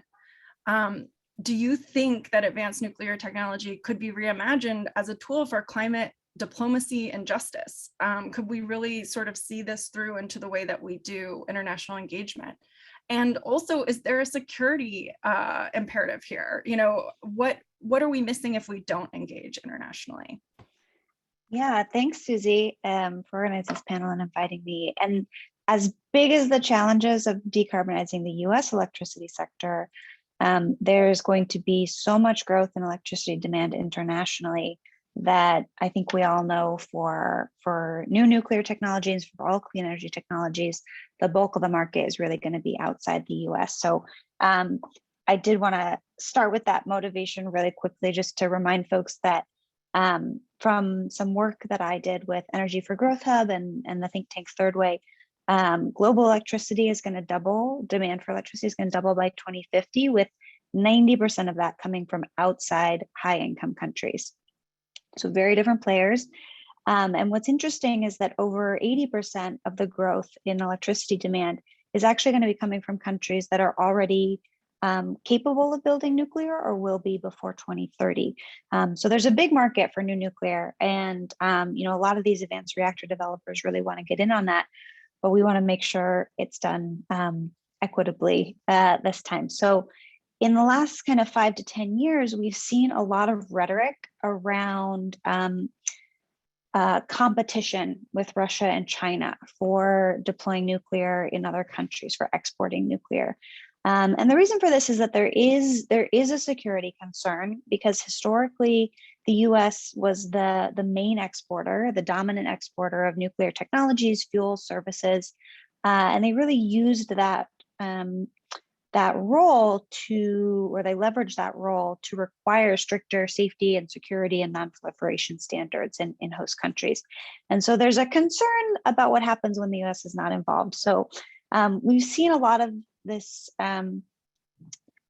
conversation around nuclear is like the US needs to regain dominance, regain this global role, and in order to, keep everyone safe and secure. But I think there's also a lot of challenges with that framework of dominance, and that it's not a very productive framework, particularly as we're having more of a focus on environmental justice, both domestically, but also how we do international policy. So I think what's important right now is we're shifting more to a new framework around climate diplomacy.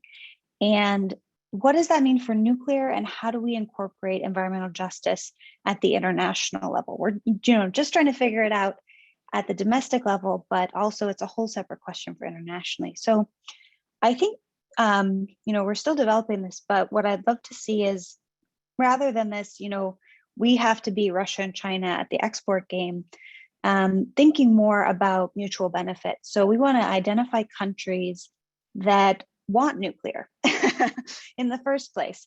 And through our governments, develop genuine partnerships that are mutually beneficial to both countries and that also respect the needs of the local stakeholders.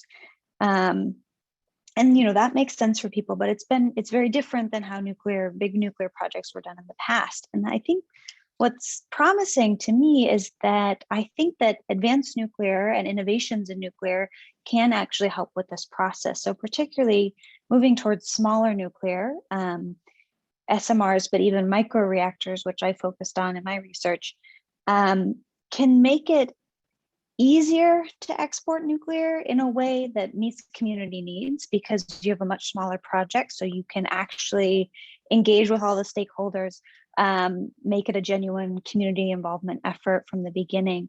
But it also opens up the market to more places.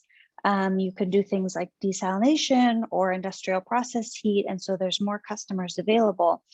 But right now, we're still 10 years out from where we would be doing these sorts of projects. I think now is the time for us to be figuring out how we actually do the process here in a way that's really just and fair for these importing countries, these host communities that are interested in this new technology. How do we build these partnerships to make them truly partnerships and not just, okay, we're going to come in and build something in your country and you're going to buy it. So I think now is a critical time where we need to be figuring out, in the US and federal policy, how can we be helping develop these new frameworks for deployment for exports that kind of help with more of a climate diplomacy goals. Thanks, Jess. Okay, y'all. So there are no questions in the Q&A, which is shocking to me. So before I just ask my own questions, I want to give the audience a second to raise their hand and ask any questions that you may have, because oh my gosh, so interesting. And I don't think I've ever done a panel with no questions. I thought I saw questions, but they disappeared. Did they disappear? Maybe I'm looking at the wrong thing. Oh, okay. So we have, this is more of a comment than a question, but it's very nice. A book suggestion, The Myths of August. Chantel, have you read it? No, okay. Thank you for the book suggestion. Thank you. Okay, well then I'm gonna just, I'm gonna open up with a question that I have. This is sort of for Marcela, but I think I would love to hear everybody's take. So right now in DC, there are multiple packages moving through Congress. It's a very exciting time, a little bit chaotic. Oh, good, I got a question. So I'll come back to this one in just a second. What do you think should be the top priority for nuclear? Oh, thanks, Laura. Sorry, I'm having trouble juggling between my own question and the comments. So just we've got the infrastructure bill, which has a ton of really good money for nuclear, including funding for the ARDP, which are our big demonstration projects that were a part of the Energy Act of 2020. And now we have budget reconciliation, and there are some R&D priorities that haven't gotten included yet. Do you have any tips for us in thinking about how to incorporate nuclear in the right ways, particularly through the lens of justice, in any of these bills that are moving through Congress right now? Yeah, it's a good question, and I'm curious what the other panelists would have to say, but I think the ship has kind of sailed, in my opinion, on the bipartisan infrastructure deal, and what has been decided there, I think is set in stone as these things can be. So the real vehicle that there is still an opportunity to influence is the reconciliation package. And so making sure that there is a significant section of the budget resolution that is focused on innovation and R&D, I think is kind of the top line here. And then once the budget resolution allocates that funding or kind of delineates that section of the bill, then there will be more space to push for the specific policies that you were mentioning that are useful for advanced nuclear.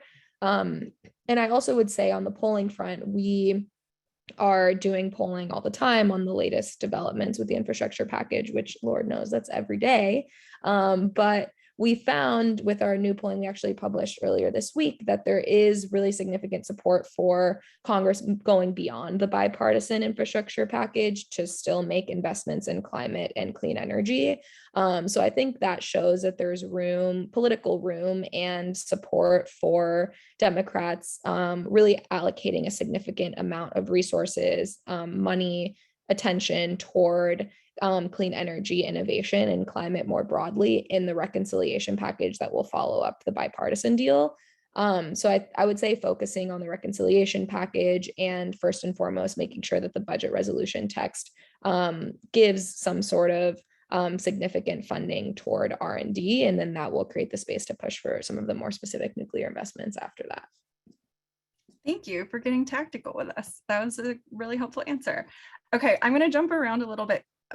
This is a really good question, I think, for Chantel and potentially Jessica as well. This is something we grapple with all the time at Good Energy Collective. Is it appropriate to claim credit for EJ for nuclear, avoiding air pollution in the past several decades, right? This is like a favorite talking point. You know, we talk about air pollution, lives saved, and want to claim victory through the lens of EJ for that. Can we build trust by communicating these unrecognized successes, or is this rocky terrain? How are y'all interpreting this?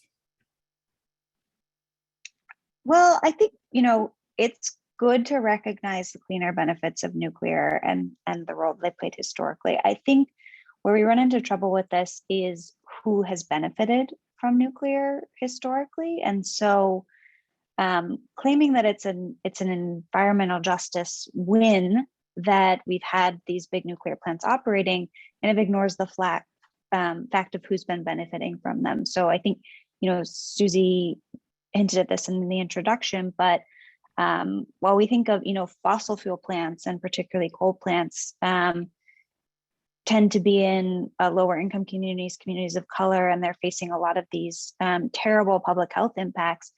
Nuclear plants and their wonderful clean air benefits and zero emissions tend to be in wealthier, whiter suburban communities that also get the benefits of high paying jobs and lots of jobs from these power plants. So while it's, you know, great that they've been making all that clean energy, who has been benefiting from it has not been equally distributed. And so it's a little bit of a challenge. You know, going forward, we'd love to see the benefits distributed much more equally.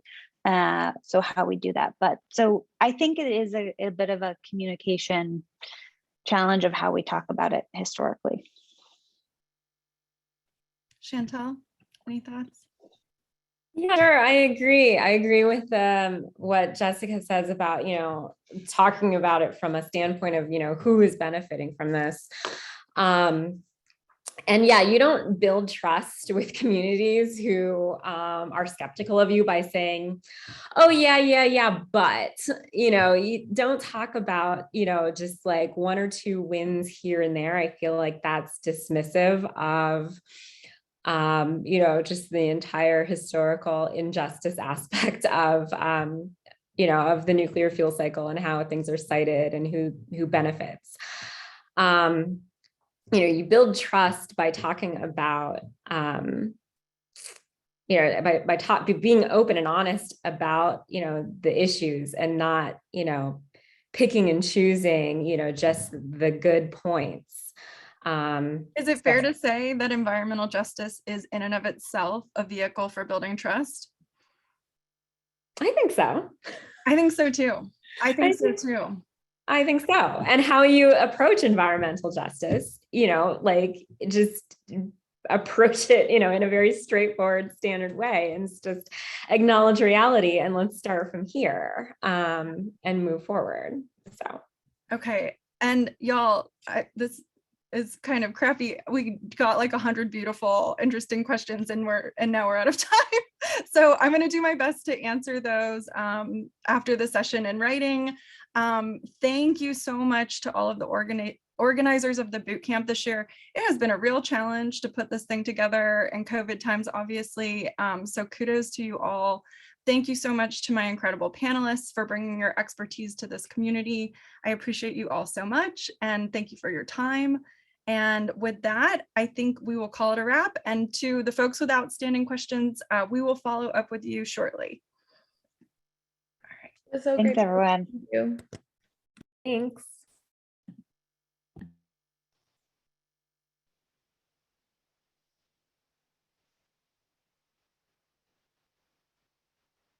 We have about a 5-minute break while the next panel comes together.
Hello, everyone.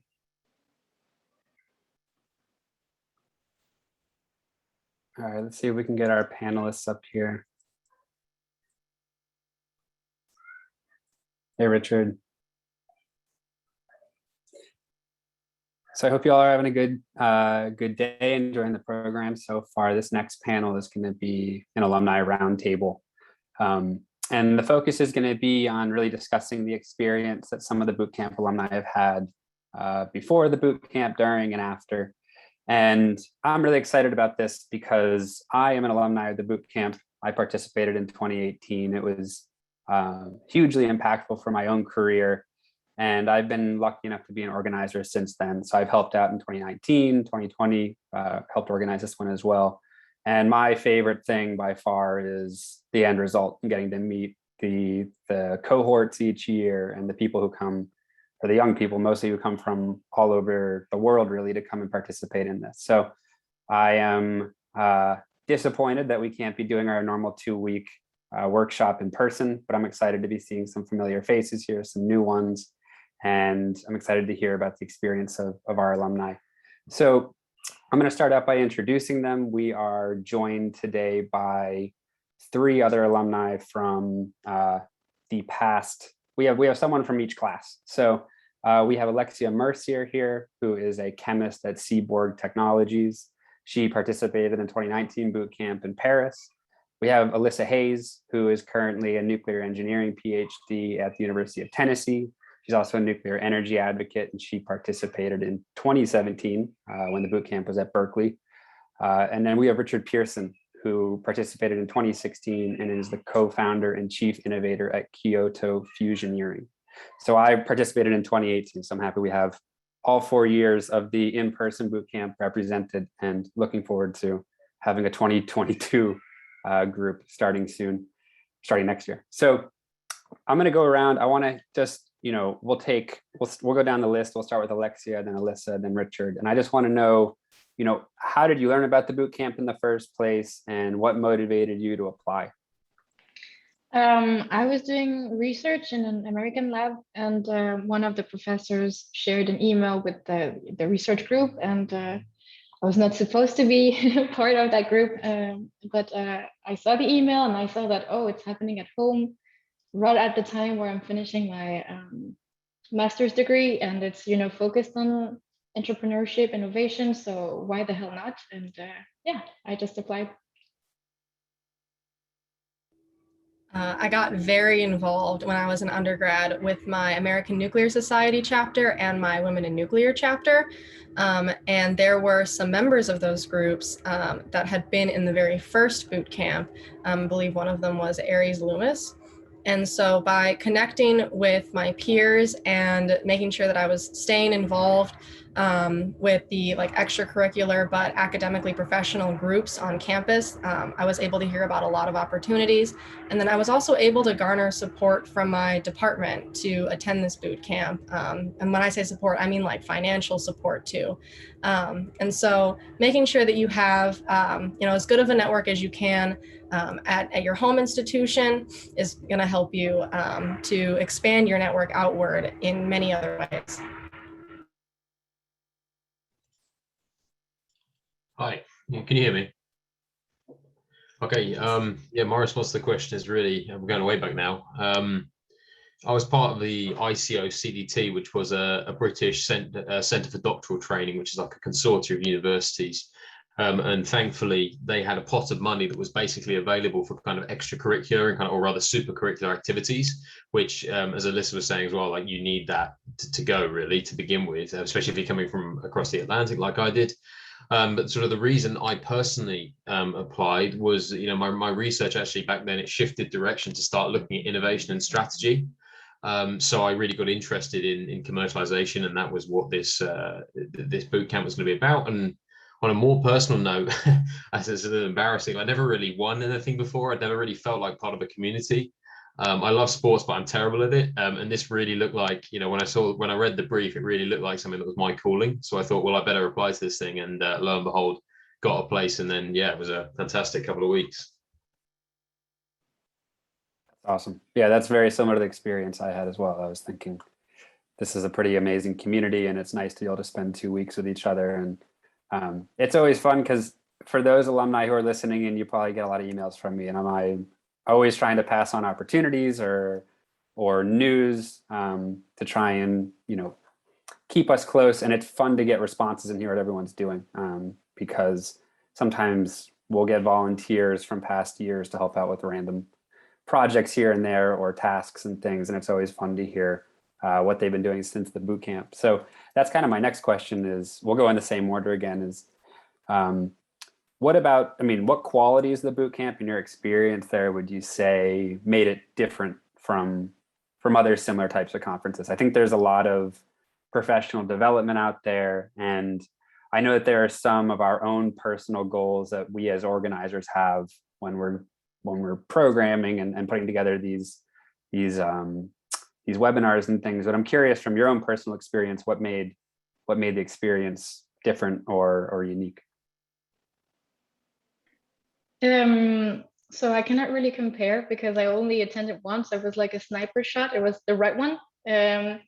But I was really glad that I could literally just walk across the room and talk to, you know, like people in charge in the industry and ask all of my questions, maybe even too straightforward questions. And they were very welcoming because the whole setup, the whole organization of the bootcamp made it possible, and they knew that we had good intentions and that we were genuinely curious. So yeah, I think for me that was really the best opportunity to literally reach out to the people in the industry that I would not have really met in another context. Yeah, coming from, you know, traditional chemistry and from France.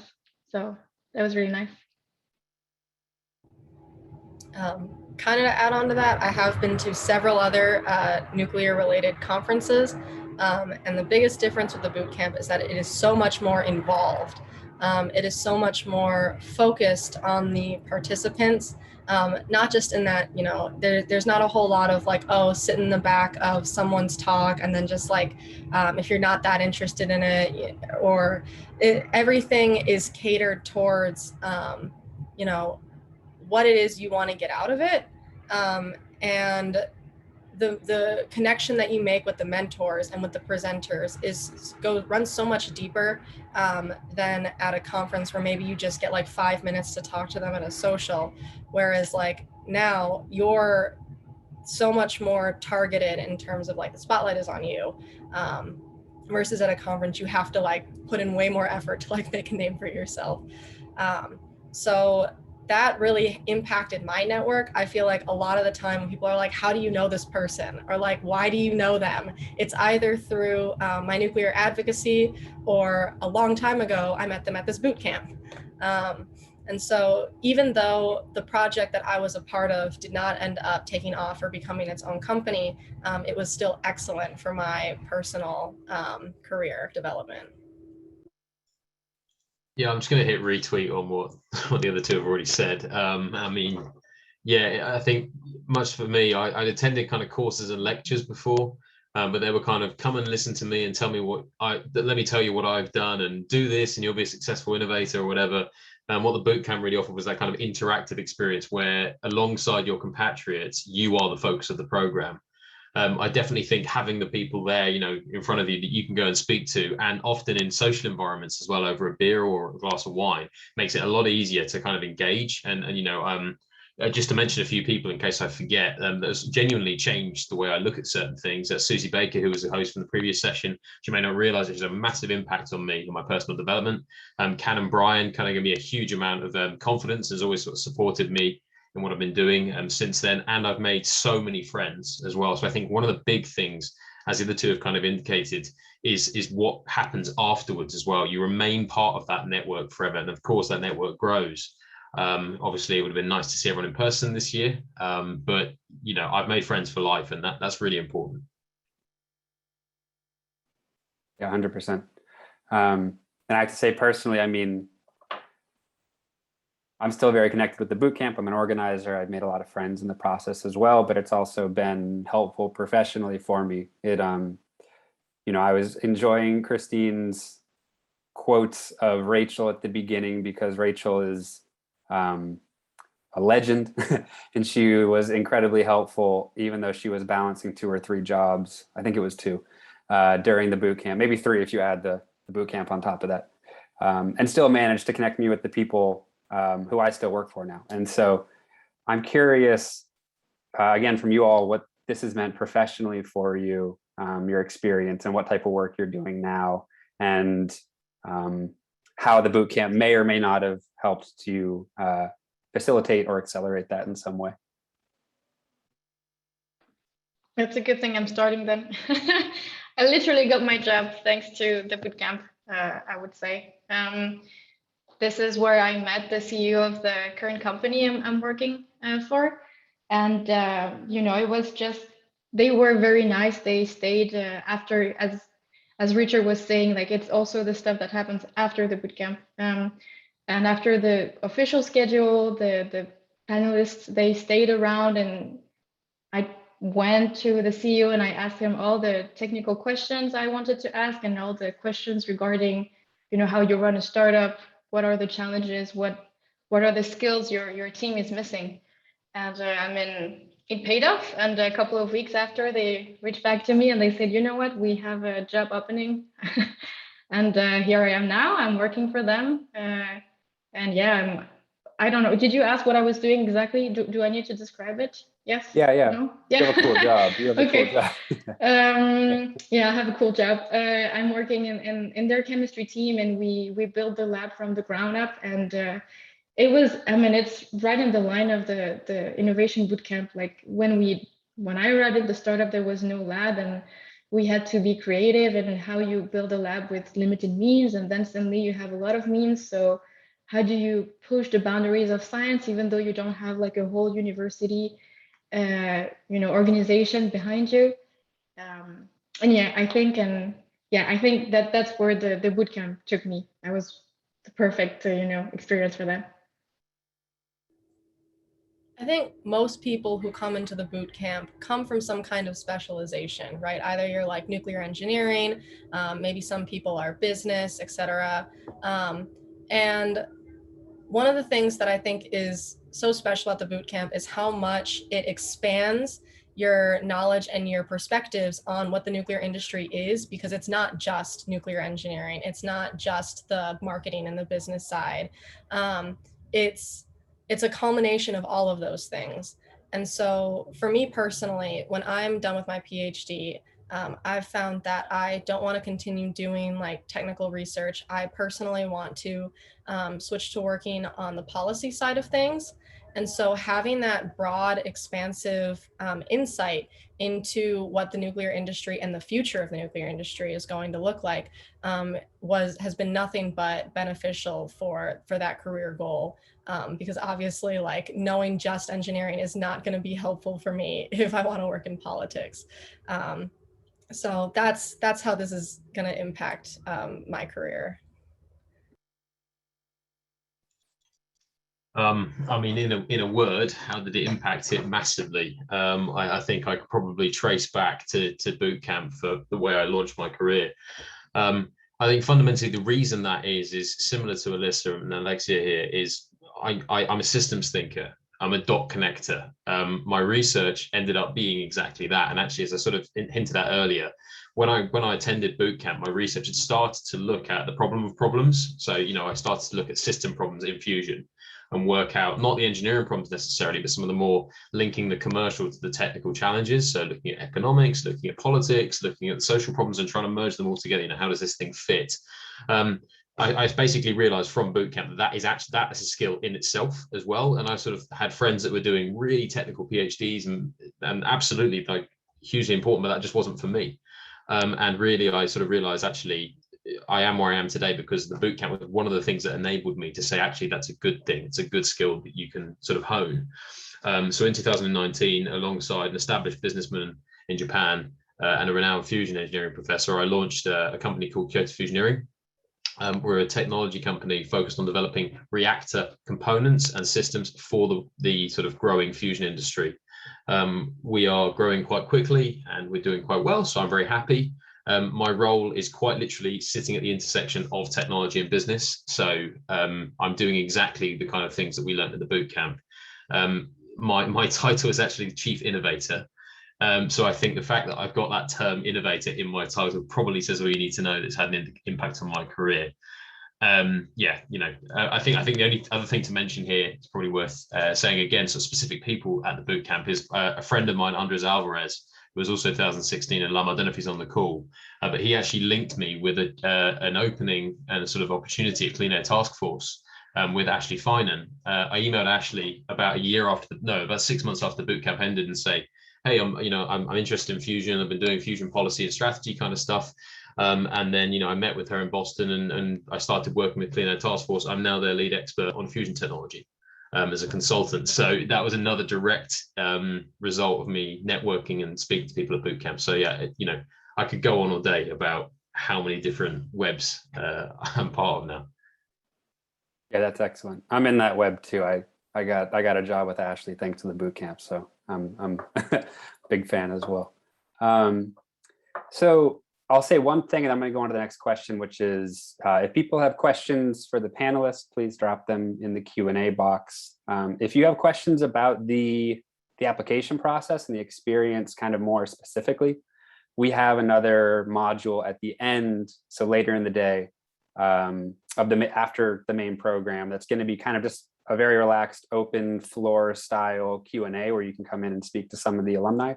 I'm going to be there. I think, Richard, are you going to be there? No. Who else is on the list? We have Dinara, we have Vignesh, yeah, and Richard is going to be there. So there'll be 4 of us. We can answer your questions about the application starting next year, fingers crossed. But if you have any questions specifically for the panelists, please drop them in the Q&A here. So I think the next question is a bit more in the spirit of innovation and recognizing the importance of iterating on a project. I'm curious what you all, during your bootcamp experience and afterwards, what didn't exactly live up to your expectations, right? What were some things that you think could have improved? And looking forward, what are some kind of aspirations or goals you think we should be setting for the bootcamp so that it grows, it becomes more accessible, and it kind of continues to achieve its original goals of teaching, you know, entrepreneurship, increasing diversity, and really preparing young people for working in nuclear this century. So it's 2 questions. All right, so I start again. So I would say maybe one of the things that was maybe lacking is that we were blasted with a lot of technical content, high quality content, but a lot of it. And I think maybe we could have used this technical content more in our group project so that, you know, it just sticks better to the brain afterwards. And just in terms of growth of the bootcamp, I realized that it's targeting a crowd that is already very much nuclear oriented. And I personally came from a non-nuclear background, so I came across it just because of more or less luck. And I wish that more people outside of the nuclear industry, like people more in, I don't know, yeah, chemistry in general or other fields of science or business and all of that, learn about the bootcamp and, you know, can join, because it makes the crowd more diversified and brings more angles to how we see things, how we communicate about things. So that's what I would say. I have a 2-part answer to this question. So first half is for online, the second half is for in person. We don't know what the future holds in the case that the 2022 bootcamp is also online.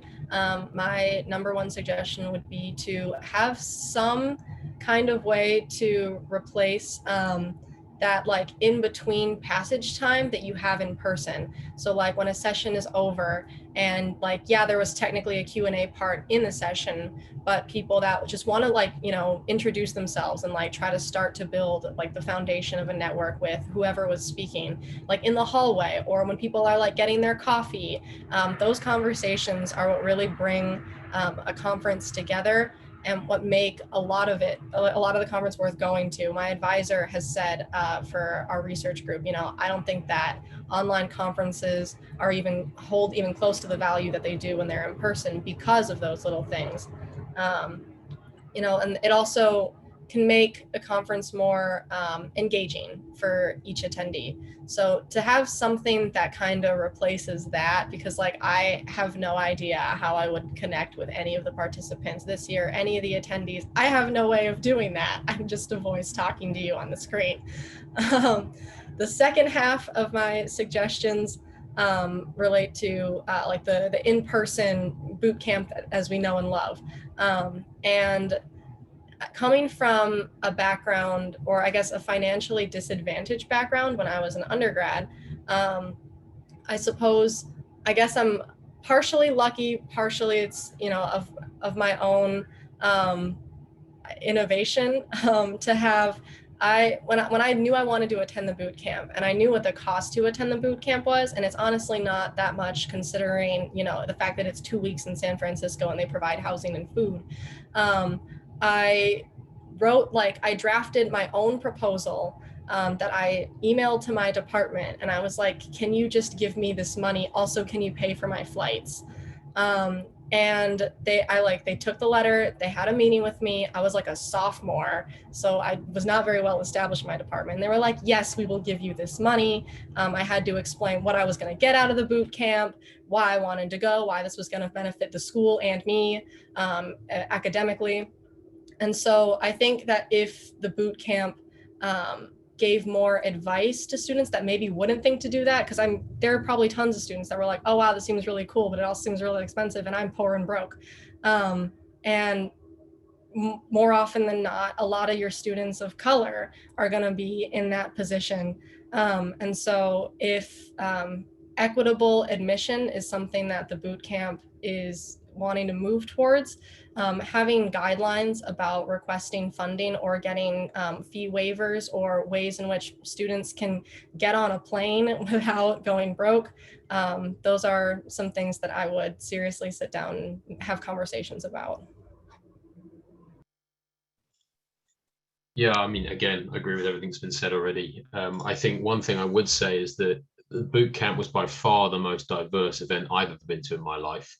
I mean, I'm white male, so it's slightly different in the UK. I was lucky to have the funding from the university consortium that basically was for, you know, purpose built for this kind of thing. So yeah, absolutely, allowing other people, particularly from other fields, who may not even be aware of this kind of opportunity, trying to draw them in somehow would absolutely be the right thing.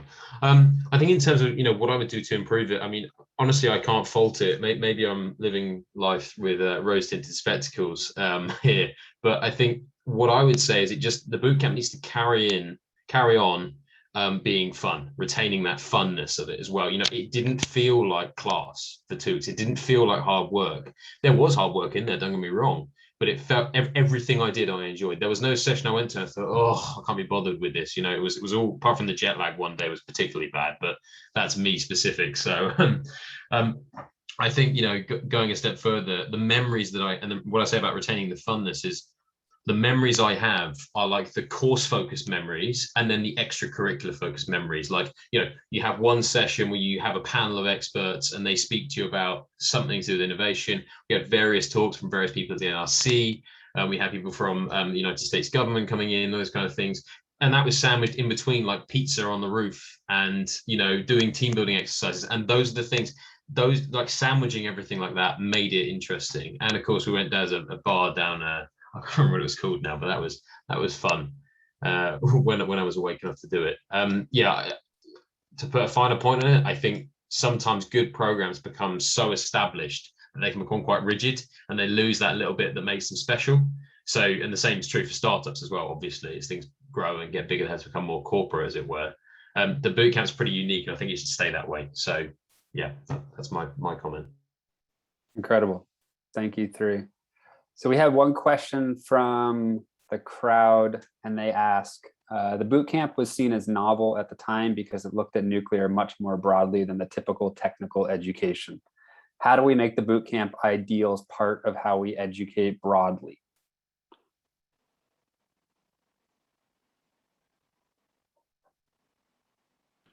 It might be because I'm not a native speaker, but I'm not so sure I get the content of the question.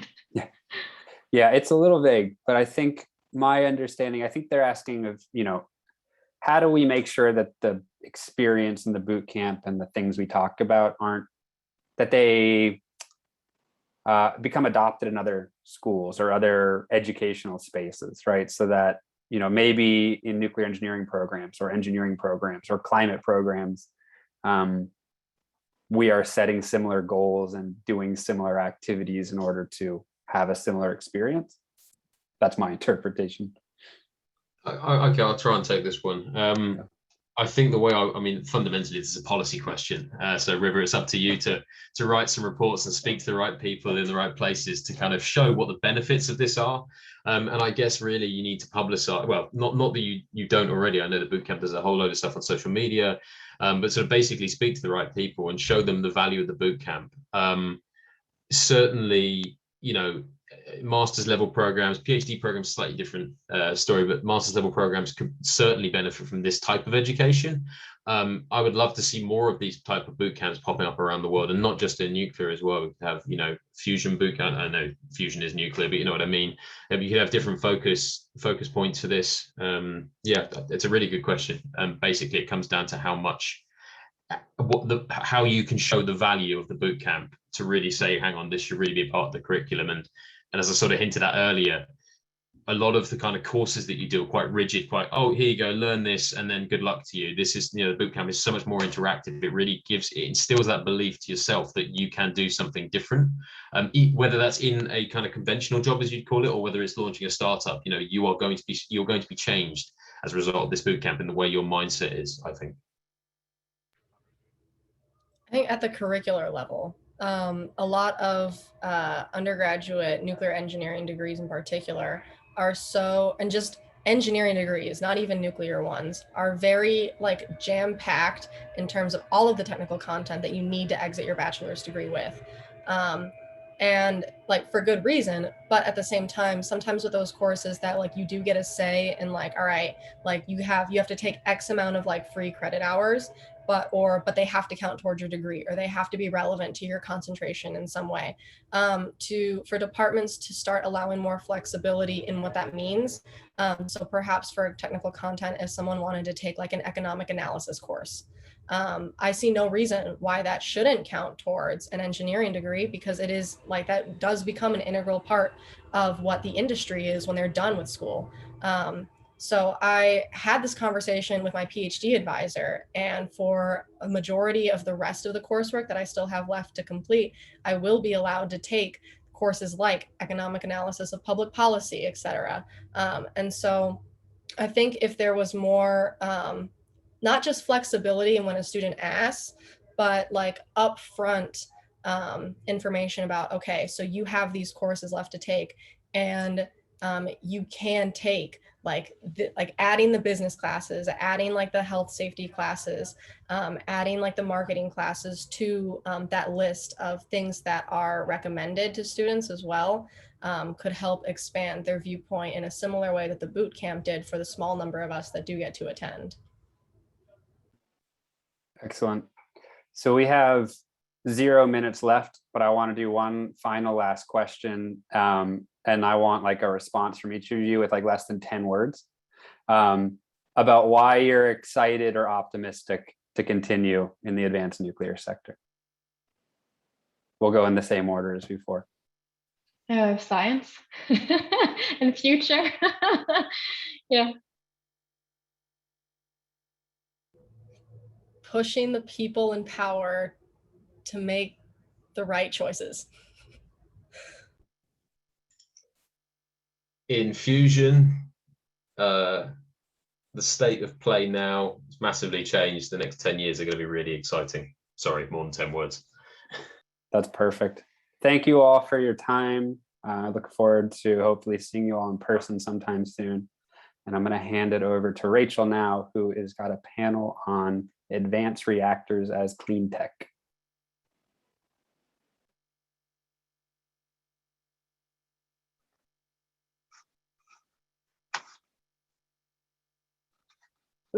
Hey all, I'm not sure, did Judy want to step in for a minute and make an announcement? I thought she messaged me.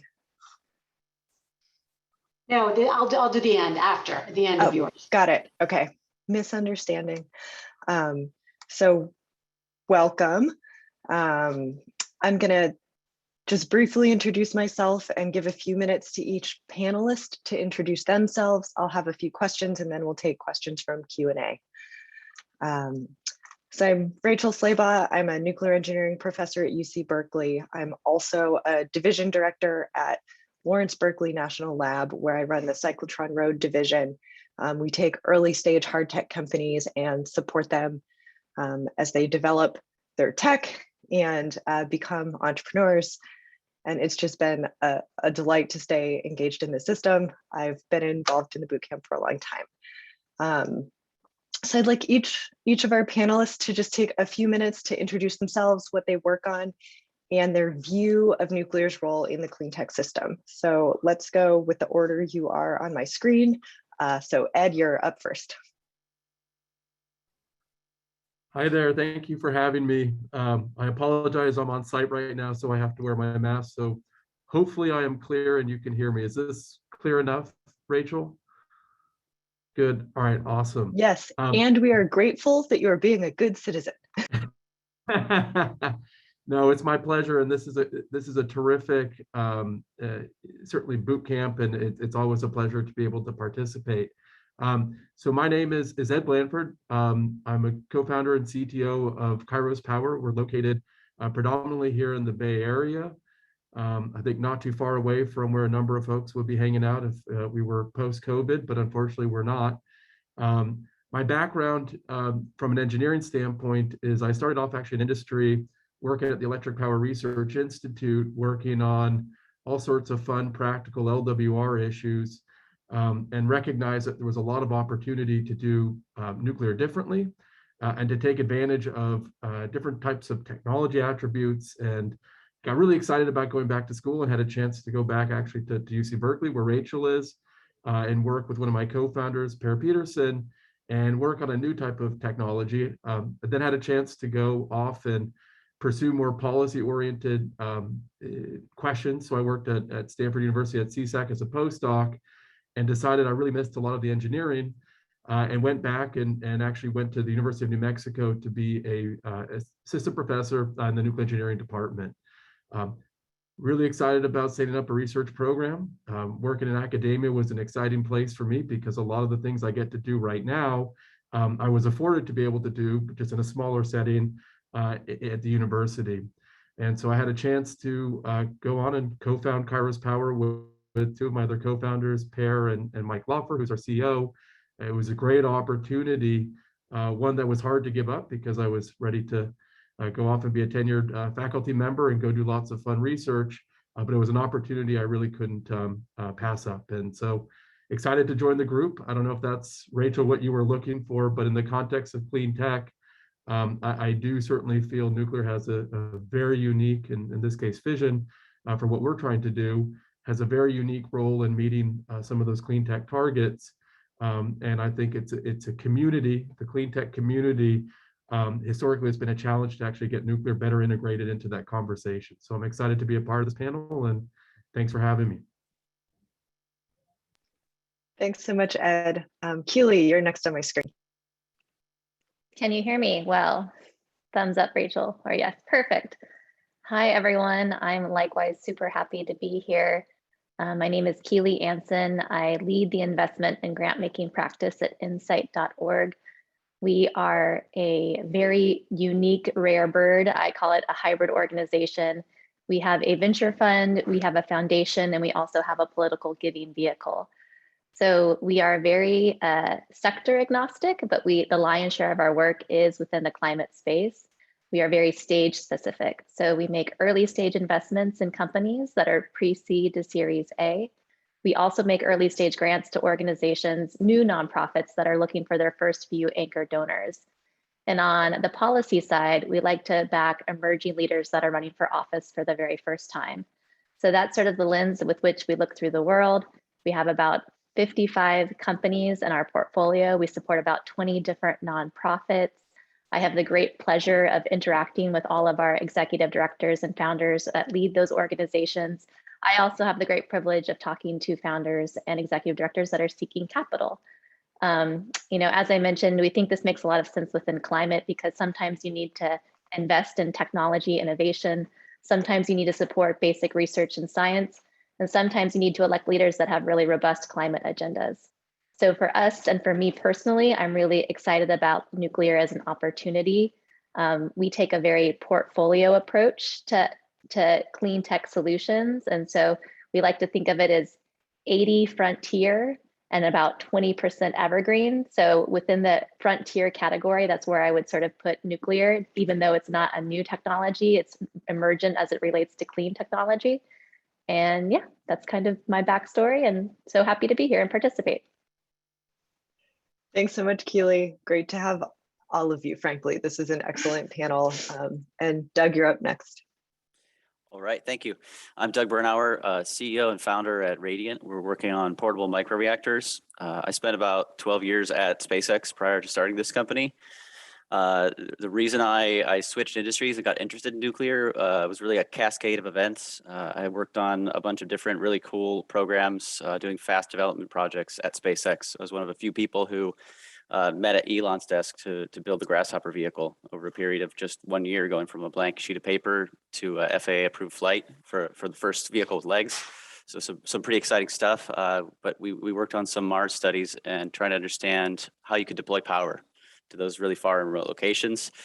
And some of my colleagues had brought in the idea of using nuclear reactors for space. And I really knew nothing at the time about it. But when we started to run these models looking at solar power versus nuclear, it made a world difference, opened up my mind to that idea. I then started to think about the terrestrial uses of that same technology of portable microreactors, and opportunities coming from Department of Defense came up and led me to go jump away from the mothership from SpaceX to found the company. And for me, power is the root of all life support. If you have power, you can have clean water, you can have clean air. That's important for spaceships, but it's also important for spaceship Earth. Thanks so much. So I had sent everyone seed questions, and I think you all answered them during your intro. So I'm gonna have to come up with more seed questions. So please put things into the Q&A as we go, audience. Keely, my first question is for you. You see a wide range of technologies and think about what we need to do to fight climate change. What opportunities do you see for nuclear energy? And do you think it can be a useful tool in the clean tech ecosystem, or is it always just going to be in its like weird little separate bin? How do you think about that as somebody who really looks across the ecosystem? Great question. This might be aspirational, but that's okay too. So when we think about the climate crisis, we're really bullish on the three things that we have to do, which is sucking carbon out of the air and then electrifying everything. How can we decarbonize as quickly as possible? And then the third category is adaptation or resiliency. And the first two buckets, we've done a lot of investments. And so for me, as you all know, and everybody that's attending the boot camp, at this point, batteries, solar, wind power, all of these things are useful renewables. The cost curve has come down. There's a lot of investor interest. I would say 3 years ago, I was looking at a new battery improvement technology like every single week. And at Insight, the more commercial and the more popular you are, we're actually a little bit less interested. We like to fit and fill the gaps. And so for a lot of investors, especially 3 years ago, nuclear was sort of this outlier. There's a lot of regulatory concern. CapEx is notoriously expensive. There's all of these safety concerns. What do you do with the waste? And over the past few years, a lot of those have been addressed. So I think what began for us as a curiosity surrounding nuclear, I think we've learned that it's become a lot more viable. And for us, those types of technologies are the ones that are still underfunded. So if we can bring climate funders to the table that like to bet on moonshots, that know it needs a lot of capital, that know the timeline might be a little bit longer than your traditional investment, that's exciting for us. So for me, it fits square within our investment and grant making philosophy and helps everyone, frankly, decarbonize as quickly as we possibly can. I mean, those objectives are very aspirational, and I think for us to get to targets of emissions removal and within the next 9 years, like everything needs to be on the table. And I think that's how we think about the world. And I think more and more climate investors are of the same opinion and worldview.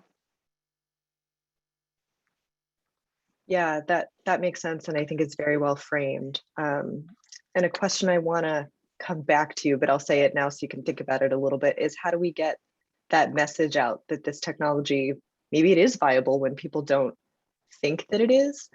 And how can it be part of the solution as a team player? Like, how do we get that message out? So I think,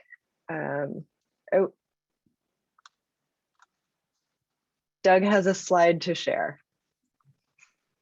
You were going to be my next question. So instead of what I was going to ask. Oh, okay. Sure. Just offering an option. So one of the things that we're interested in doing, it kind of ties into the point Keely made about electric vehicles and solar and these options and the increasing need for electrification of the grid. So I'd like to share screen here. So our portable microreactor that fits in a shipping container could be placed outside of major US cities. So in a place where you don't have an NIMBY problem, you don't have high real estate costs along these major highways, and you can create an infrastructure that allows electric vehicles to really be completely 100% clean. And I think everybody can get behind this, that we can create a really big PR campaign around this completely clean electric vehicle charging network and based off of nuclear technology. So I just wanted to briefly share it, not steal the spotlight, but.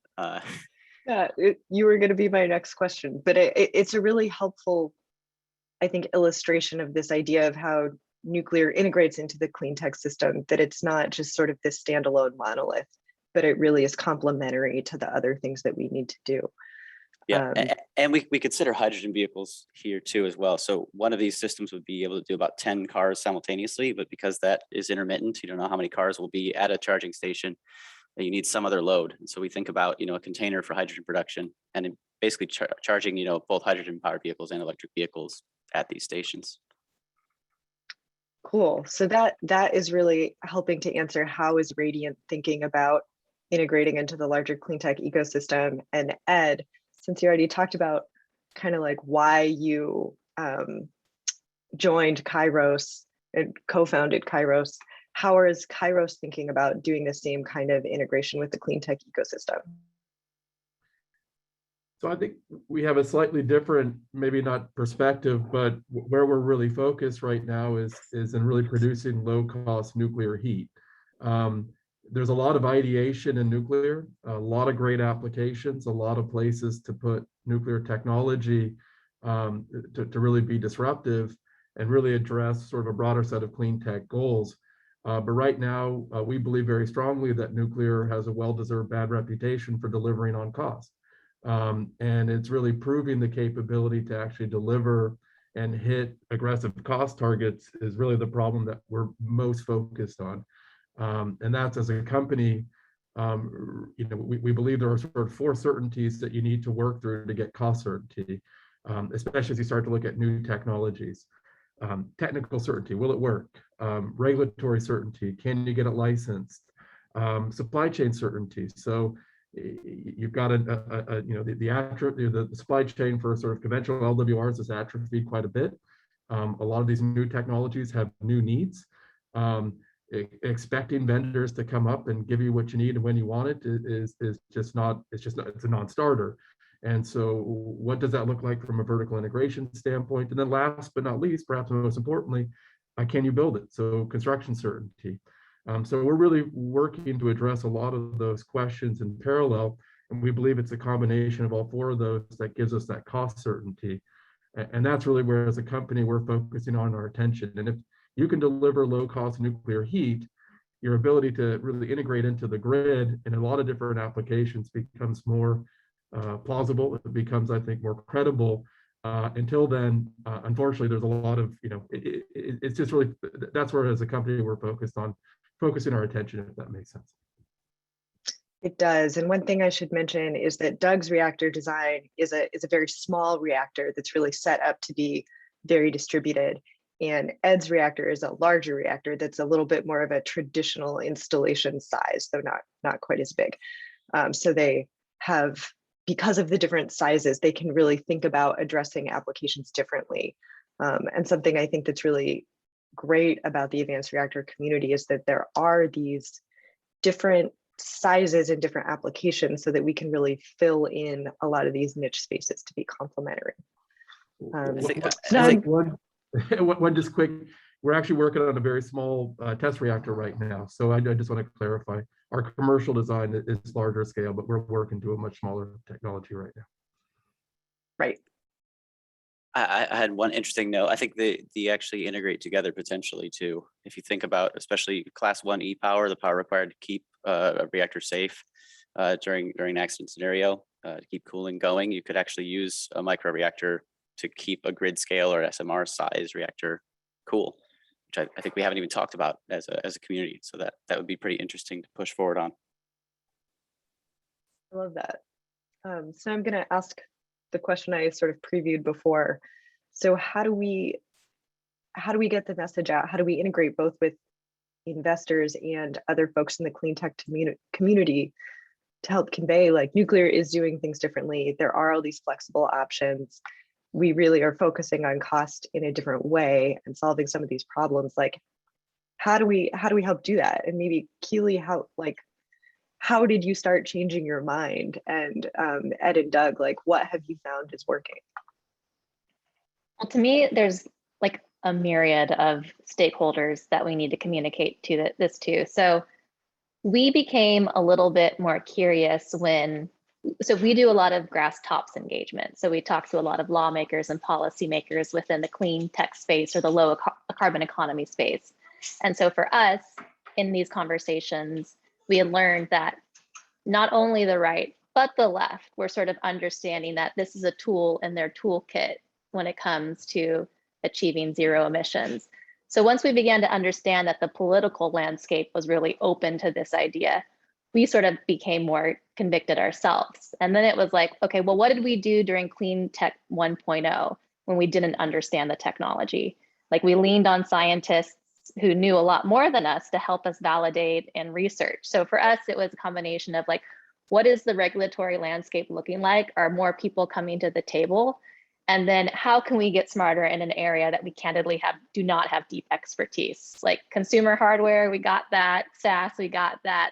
Nuclear reactor technology, we don't got that. So it was like, who within our bubble can we sort of help validate the technology? Because that was the concern. And then amongst investors, it was trying to build up this coalition. Like, who are the people that understand there might be really capital intensive in the beginning, and who have funds that might look like something that's 8 to 12 years rather than a quick turnaround? Who has patient capital and deep pockets that would? So sort of stakeholders. And then I think the public, like, there's probably an irrational fear of nuclear at this point, but it's justified. So how do you communicate and educate the public that doesn't want something like this in their own backyard? So there's like this community engagement component that it's not overlooked, but it's something that takes deep consideration, because depending on where you might be situating new technologies, people are going to have a very either welcoming, like, they've lived with nuclear before and they understand it's a great job creation situation. It's good for the community. But there are people that have had, adverse effects by living near something like this. So I think for us, it was really understanding the broad landscape and all of the different stakeholders to get us really educated up before we had deep conviction. And I think that sort of answered your question, Rachel, but I'm hopeful that it did a little bit. Yeah, no, that was great. Ed and Doug, I'm curious what your perspective is as well.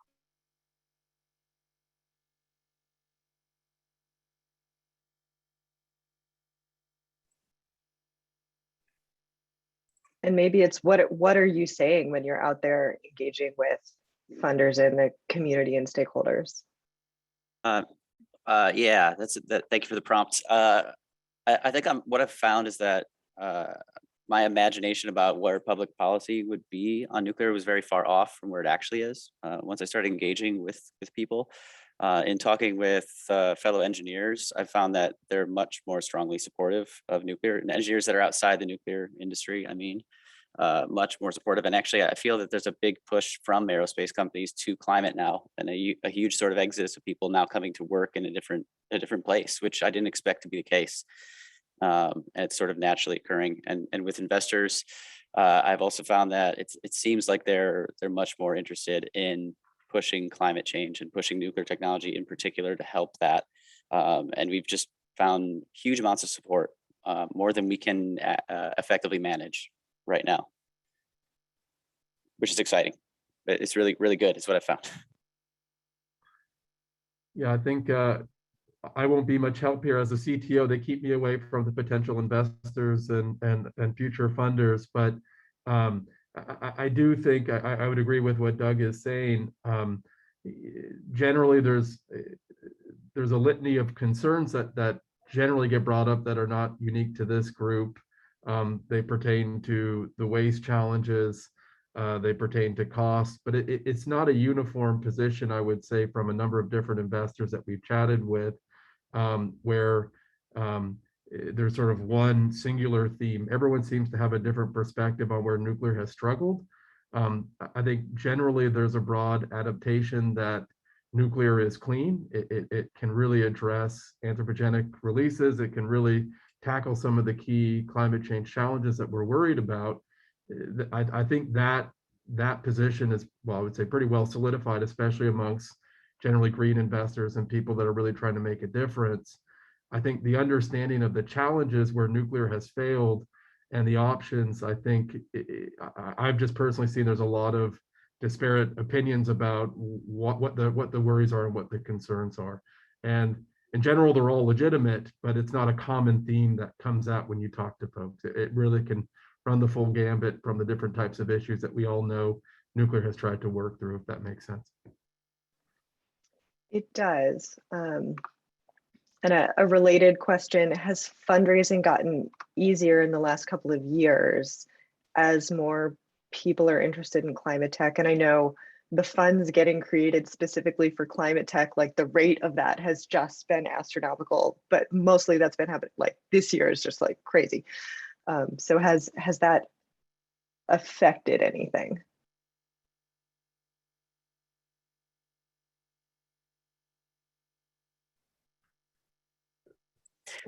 Radiant's only been around for 2 years, only been funded for 1. So it's really hard for us to say what anything was like longer ago or how it's changed. But as I already said, there are just a huge number of people who are interested in solving this problem in the US and around the world. And there's an endless sort of open networking going on where we are meeting more and more investors. And it seems like there's an endless supply of them. And I try to actually hire some of them because I think there's a glut in talent pool potentially. That I think all this money going into climate, there's likely not enough engineers, people who can do business operations, business development, business administration, all the kind of roles you need to build a company. But we don't have enough of them for all the money and support coming from investors and from DOE. I would hypothesize, Doug, or Ed, do you mind if I butt in? I would hypothesize that there are probably more meetings that people are now open to taking. So I don't know if everyone's closing these investor conversations, but I would certainly imagine that compared to 5 years ago, the amount of investor interest and willingness to talk to companies within the nuclear space has certainly gone up. And I think Ed reminded there's still a bunch of questions that investors are going to have and hoops that you're going to have to jump through and all of the concerns. But I think that's not unique to nuclear. Like if you're an electric aviation company, it's the same type of hurdles and conversations that you would be going through. But my sense is that more investors are at least coming to the table wanting to learn more about new nuclear companies. And I'll validate that. The number of meetings I have with VCs who are interested in learning about the nuclear space and want me to give them a 101 or talk about specific questions or strategies went from like a couple a year to a couple a month over the last year. So it has really changed in who wants to learn. Or maybe maybe I'm easier to find now, I don't know. So I'm gonna paraphrase a question from the chat. A lot of the strategy for advanced nuclear deployment involves integrating with other industries, either through process heat, EV charging, hydrogen generation, synfuel generation. How have the conversations been with any of those industrial sectors? Are those sectors open to working with nuclear? Do they know nuclear wants to be a solution to their problem? Do any of you have a sense of like, nuclear has all this plan for how we're integrating, but like, where's that conversation?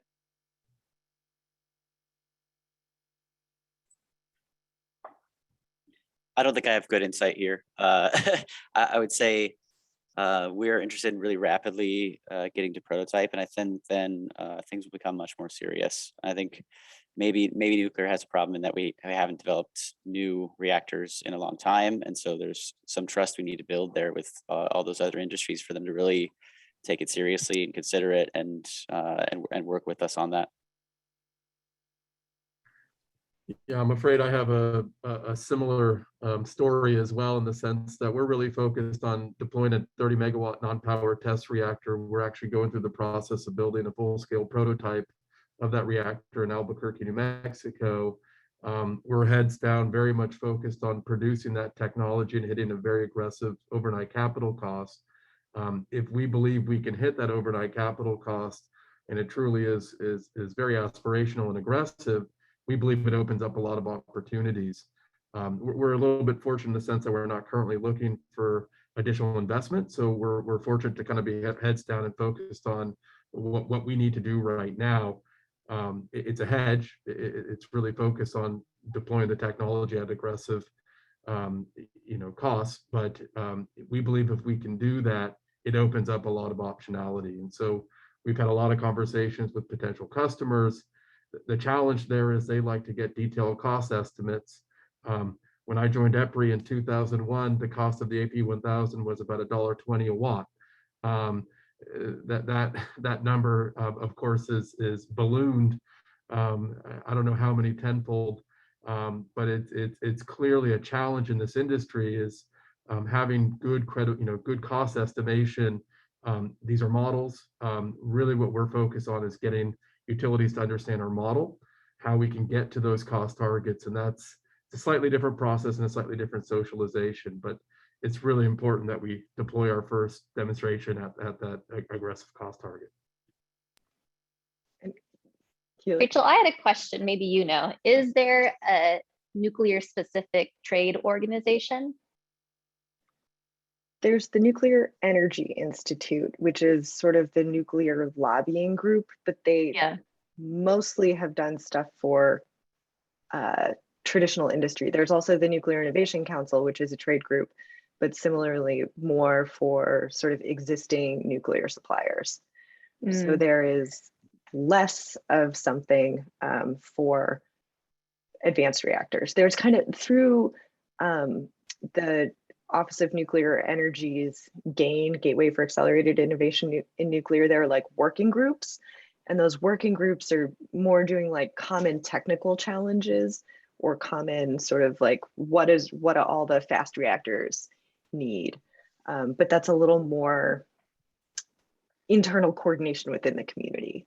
Yeah, I mean, the only corollary I think within this industry and policy that I think of is like the Advanced Energy Economy Group. So they're a trade organization that's really focused on helping solar, battery, EV grid talk directly to, policymakers. And my sense in talking to them as an example, that they know advanced nuclear is complementary to what they do and part of what they should be working on, but they don't have a specific advanced nuclear division with what they do. So I was just curious, like maybe there is another trade organization that I'm not keen on that is actively working on this, but I know that there are others within the low carbon economy that are definitely a conduit between industry and policymakers. Yeah, so I've seen in the chats that both, NEI and the Nuclear Industry Council, NIC, are the two, and I don't think either of them are really doing this. So it's actually quite an interesting thing to go think about and see if maybe we can take some actions on. I think oh, sorry, Rachel. Oh, go ahead. I was just going to say, I think for any heavy regulated technology that's a startup, policy and political affairs is actually a component that should be built into that early stage company, because if there's not an organization or a consultant for you to work with, that's an easy play. Like, how do you start thinking about that and baking it into your DNA at the earliest phases? So when I talk to a new novel technology that's doing something in a regulated space, my question is like, how big is your company? Have you thought about what your political affairs work is going to look like? And so that's just like a sidebar, but I think very important for early stage advanced nuclear companies. I totally agree with that point, Keely. We have a DOE and a DoD consultant now that we didn't have initially, and it's like night and day, right? Extremely important in the startup. And I've been feverishly answering questions in the chat too while trying to pay attention. Sorry about that. I'm Yeah, like so knocking ones out that you might want to talk about. I was going to ask about sort of the SpaceX integration or innovation, sort of like fast test, because Doug, you came from SpaceX, and Ed, I know Kairos has learned a lot from that framework. So I have kind of two questions that are a little more in the startup realm, but what cues can we take and how well does it work for nuclear to maybe take a fast failure, like smart testing approach, instead of doing like big, huge monolithic investments that are very like slow learning? What can we do to speed up our learning? And if you can think about, can we take any of those lessons to, again, integrating more broadly into the clean tech ecosystem? Yeah, I will ask for Ed's help on answering that question, because I'm definitely less familiar with the traditional nuclear methods and more familiar with aerospace. But what we're doing is, and I think actually the nuclear industry is far off the point here. I think there's been a lot of talk of digital twins for reactors, which are a concept that is very close and very akin to harbor in the loop systems for aerospace. And I think aerospace techniques for development are directly applicable to nuclear. I wouldn't call them fail fast techniques. I think that's not. I would call them iterate fast. More than anything else, because I think, of course, we don't want to have any failures. I think in nuclear, we should be thinking about prototype tests, subsystem tests, sub milestones, but with a milestone being eventually to put fuel in a reactor somewhere and under some regulatory authority to get real data and validate these models as soon as possible, rather than getting stuck in any sort of analysis paralysis. So it's definitely applicable. We have developed our own harbor in the loop system that is based upon many years worth of experience and an evolution, I would say, in the way aerospace even thinks about harbor in the loop systems. A lot of which I think has actually occurred due to Silicon Valley and all the software engineering companies. We actually are much more a software company than you'd imagine, I think. And we are definitely working with universities to try to highlight that fact and what skills we look for. Doing things like really high quality software policies, can lead to NQA1 certified control systems and hardware that would be new, right? And first of kind that I think are required to go along with all the nuclear technology. I think it's a good question. We've spent a lot of time working on this particular issue. It's sort of funny when I did my undergrad in mechanical and my graduate in nuclear, and if you go to a typical mechanical engineering senior class, what's a design project? You actually physically build something. You go through a process where you plan, you design, you build, and you actually go test it, and it works or it doesn't work. If you go to an A&S meeting and you hear a senior project, it's always, we all run a bunch of codes. We design a reactor that goes, it sits on Mars, or it sits on the moon, or it does desalination in San Diego, and it's always a product of a planned design, but there's no building and testing. And so it's one of the challenges for the nuclear, I would just say, community and the educational side. How do you get people to think differently about plan, design, build, test, and to doing things rapidly and iteratively? We're very much a hardware delivery focused company. So we're very big on producing hardware. That's part of our DNA. It's part of our vertical integration strategy. Is to be able to manufacture quality components that will ultimately work. The software is brutally important. It's a big part of it. We have learned a lot of lessons from SpaceX directly and indirectly. My site director in Albuquerque, John Morator, actually came to us from SpaceX, and he's been a terrific asset for us in terms of bringing that mentality around spiral development. And one of the key lessons you learn about spiral development is you can't start the second spiral until you complete the first spiral. So it requires a lot of discipline to go through the problems that you're trying to work through. And when you've got these, inherent challenges around timescales, right? So look at the AP 1000. That started in the late 80s, post Chernobyl, when we were looking at advanced passive reactors. In earnest, it started in the early 90s. Here we are in 2021, and we're still not to hot commissioning complete. Those timescales are preposterous. They are truly kind of non-starters for conventional capital and the way you would develop a technology. And so there's a lot of different ways you can accelerate. You can make the problem smaller. You can work smarter. There's a lot of pieces to that puzzle. We rely very heavily on our non-nuclear test program. We think you can actually learn a lot. The nuclear piece is important, don't get me wrong. That's my background. There's definitely combined environmental effects that we have to be worried about. But a lot of the challenges that the nuclear industry is facing today can actually be broken into non-nuclear developments that I think can actually get you to a much faster outcome. And you don't have to do that innovation in a regulatory environment, which is well, a non-NRC regulated environment, if you will. I really love your points there, Ed. Can definitely say that design, build, test is it, right? That is really what's required. And I only wanted to offer one extra point and say that the formula SAE work at universities, that project style work that students learned, those become some of the best and most ready candidates for hiring. And that maybe we can think about doing something like that for nuclear. I would love to participate in those type of discussions. I think we could do something. Yeah, we sponsor a lot of SAE companies because we need nuclear engineers. So I don't want to offend. This is a very nuclear good community, and it's certainly my background. But when you're trying to do the design, build, test, we find we need a lot of chemical and mechanical engineers, and a lot of the best hands-on ones are the ones that come from FSAE, other programs where they're building real things. They know how to run codes. They're not as scared to actually go out and build. They're not the same people that run your neutronics codes and model fuel and all of that good stuff. You need that, but you really need a combination. And so we find very much the talent pool that we want isn't being necessarily generated directly. It's about bringing people that come in from different parts of the engineering community and adapting them to what we need. And then they very quickly learn, hey, we're building a pump qualification test stand. You don't have to have a nuclear degree to go do this. You just need to be hands-on and more technically oriented and not afraid to fail and move quickly on those problems. So it's an interesting problem to try and bring in these different communities. It's an interesting point. I know Caroline Cochran from Oklo was on the SAE team when she was in school. So there we go. So a touch back to the last panel or two panels ago.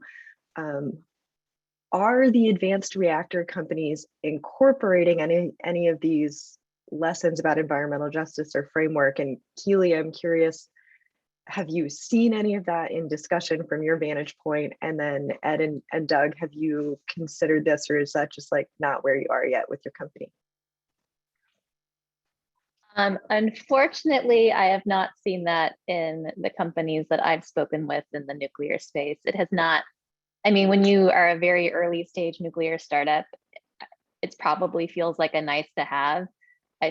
Unfortunately, to me, these conversations come up and are a lot more prolific as it relates to nonprofits that are doing work in this space or policy work in this space. I think it's a lens with which there is great intentionality and like this discussion is happening more and more, but I'm not sure that I've seen it woven into any company's specific strategy.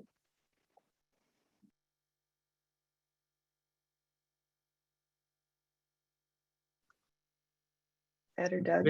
Well, maybe Rachel, could you, I missed the earlier session, so maybe provide a little more context for what you mean by environmental. Environmental. So in terms of new reactors, it's a lot of thinking about deployment strategy with community engagement. How will you make sure, how are you thinking about who benefits from the technology compared to who bears any risk? I guess those are the two biggest things for a new company. It's just thinking about who is getting benefits from this, and then how are you thinking about engagement and deployment in terms of community integration. I can tackle that. I'm not sure if it's completely tied into the environmental justice piece, but I'll give it a shot. So we opened up a facility in New Mexico. We work with the beryllium-bearing salt, so it has its own set of hazards associated with it. And part of that process of siting that facility is, working with the local community to better understand what are the risks and the hazards associated with it. In turn, we're a job generator, so the state was very interested, as well as the local community, about the economic impact and what we were bringing to that area. So there's a healthy dialogue in terms of what that footprint is. The first step that we took in New Mexico was a little bit easier because it was for non-nuclear footprint. Even though you're working with a chemical hazard, you're not having to go through that process of explaining why this facility has XYZ nuclear type hazards. Now, we're going through a similar siting process. We've down selected in Tennessee. We have a site, and we're submitting an environmental permit for that site. And so we're actually going through that process where, of course, there is a nuclear hazard. And so there is a fair amount of community engagement, working with the nearby community in terms of understanding what does that footprint buy you. In our case, it's a little bit unique because we are putting a non-power reactor in that area. So there's no direct benefit in the form of electrons on the grid that could provide, that appreciable nearby impact in terms of electrification. But it's really an enabling technology. And again, there is an economic footprint. It has a huge impact on the local community in terms of the types of opportunities that we bring as well. So maybe a slight different spin, but that's where our focus has been, if that makes sense.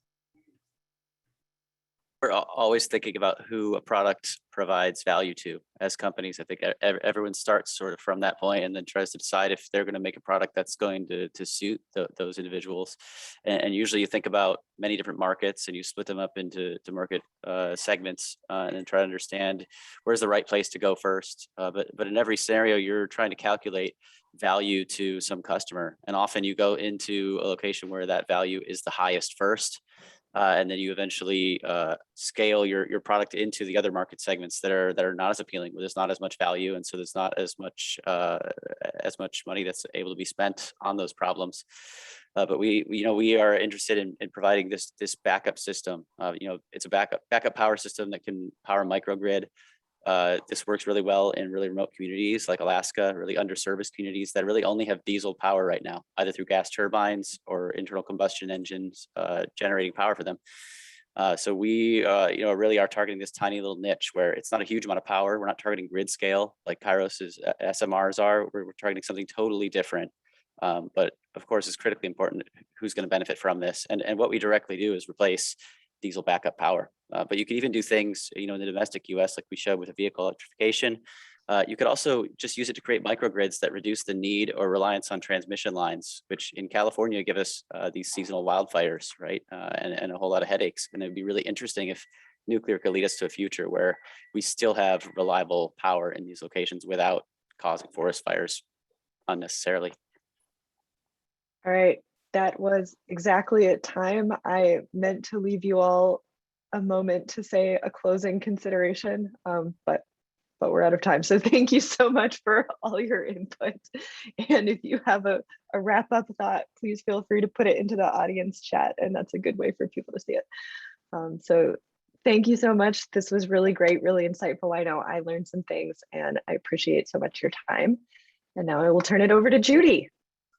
Thanks so much, Rachel. I'm Judy Greenwald, the Executive Director of the Nuclear Innovation Alliance, also known as NIA. We're a think and do tank, and our mission is to help create the conditions for success for advanced reactors so that they can be part of the climate solution. This success depends on innovation, investment, policy, and perhaps most importantly on people like you. A core part of NIA's mission is to nurture nuclear entrepreneurship and entrepreneurs. The goal of this summit today was to give you all a sense of the excitement and dynamism of the commercial nuclear innovation space. We hope that next summer we can see many of you in person at the 2022 Nuclear Innovation Bootcamp. Please look out for sign-up information in the coming months. Please reach out to any of us on the organizing team if you'd like to connect with Bootcamp alumni. You can also virtually meet some of them by participating in our alumni Q&A panel beginning in 45 minutes at 4 p.m. Eastern Time on a separate Zoom link. You can now share what you've learned today with your own community, and I'm sure you can get a few tips on how to do this by participating in the upcoming session on how to win trends and influence people with Isabel Bannicky at 4:30 Eastern Time today, also on a separate Zoom link. Before I close, I'd like to give a special shout out to River Bennett, who's done a lot of the heavy lifting to make this wonderful event happen today. Thank you again to our co-sponsors, the University of Michigan's Nuclear Engineering Department, Morgan Lewis and Backless LLP, and Terrestrial Energy. And thanks so much to our co-organizers, our speakers and moderators, and all of you participants. We at the Nuclear Innovation Alliance feel lucky to be working with all of you at this moment to create the future for advanced nuclear energy. For those of you who are joining us, there's more to come at these interactive sessions starting, the last 2 interactive sessions starting in 45 minutes. To the rest of you, we hope that we'll see you soon, and really, really grateful for your participation, and very happy to see everyone. Thank you.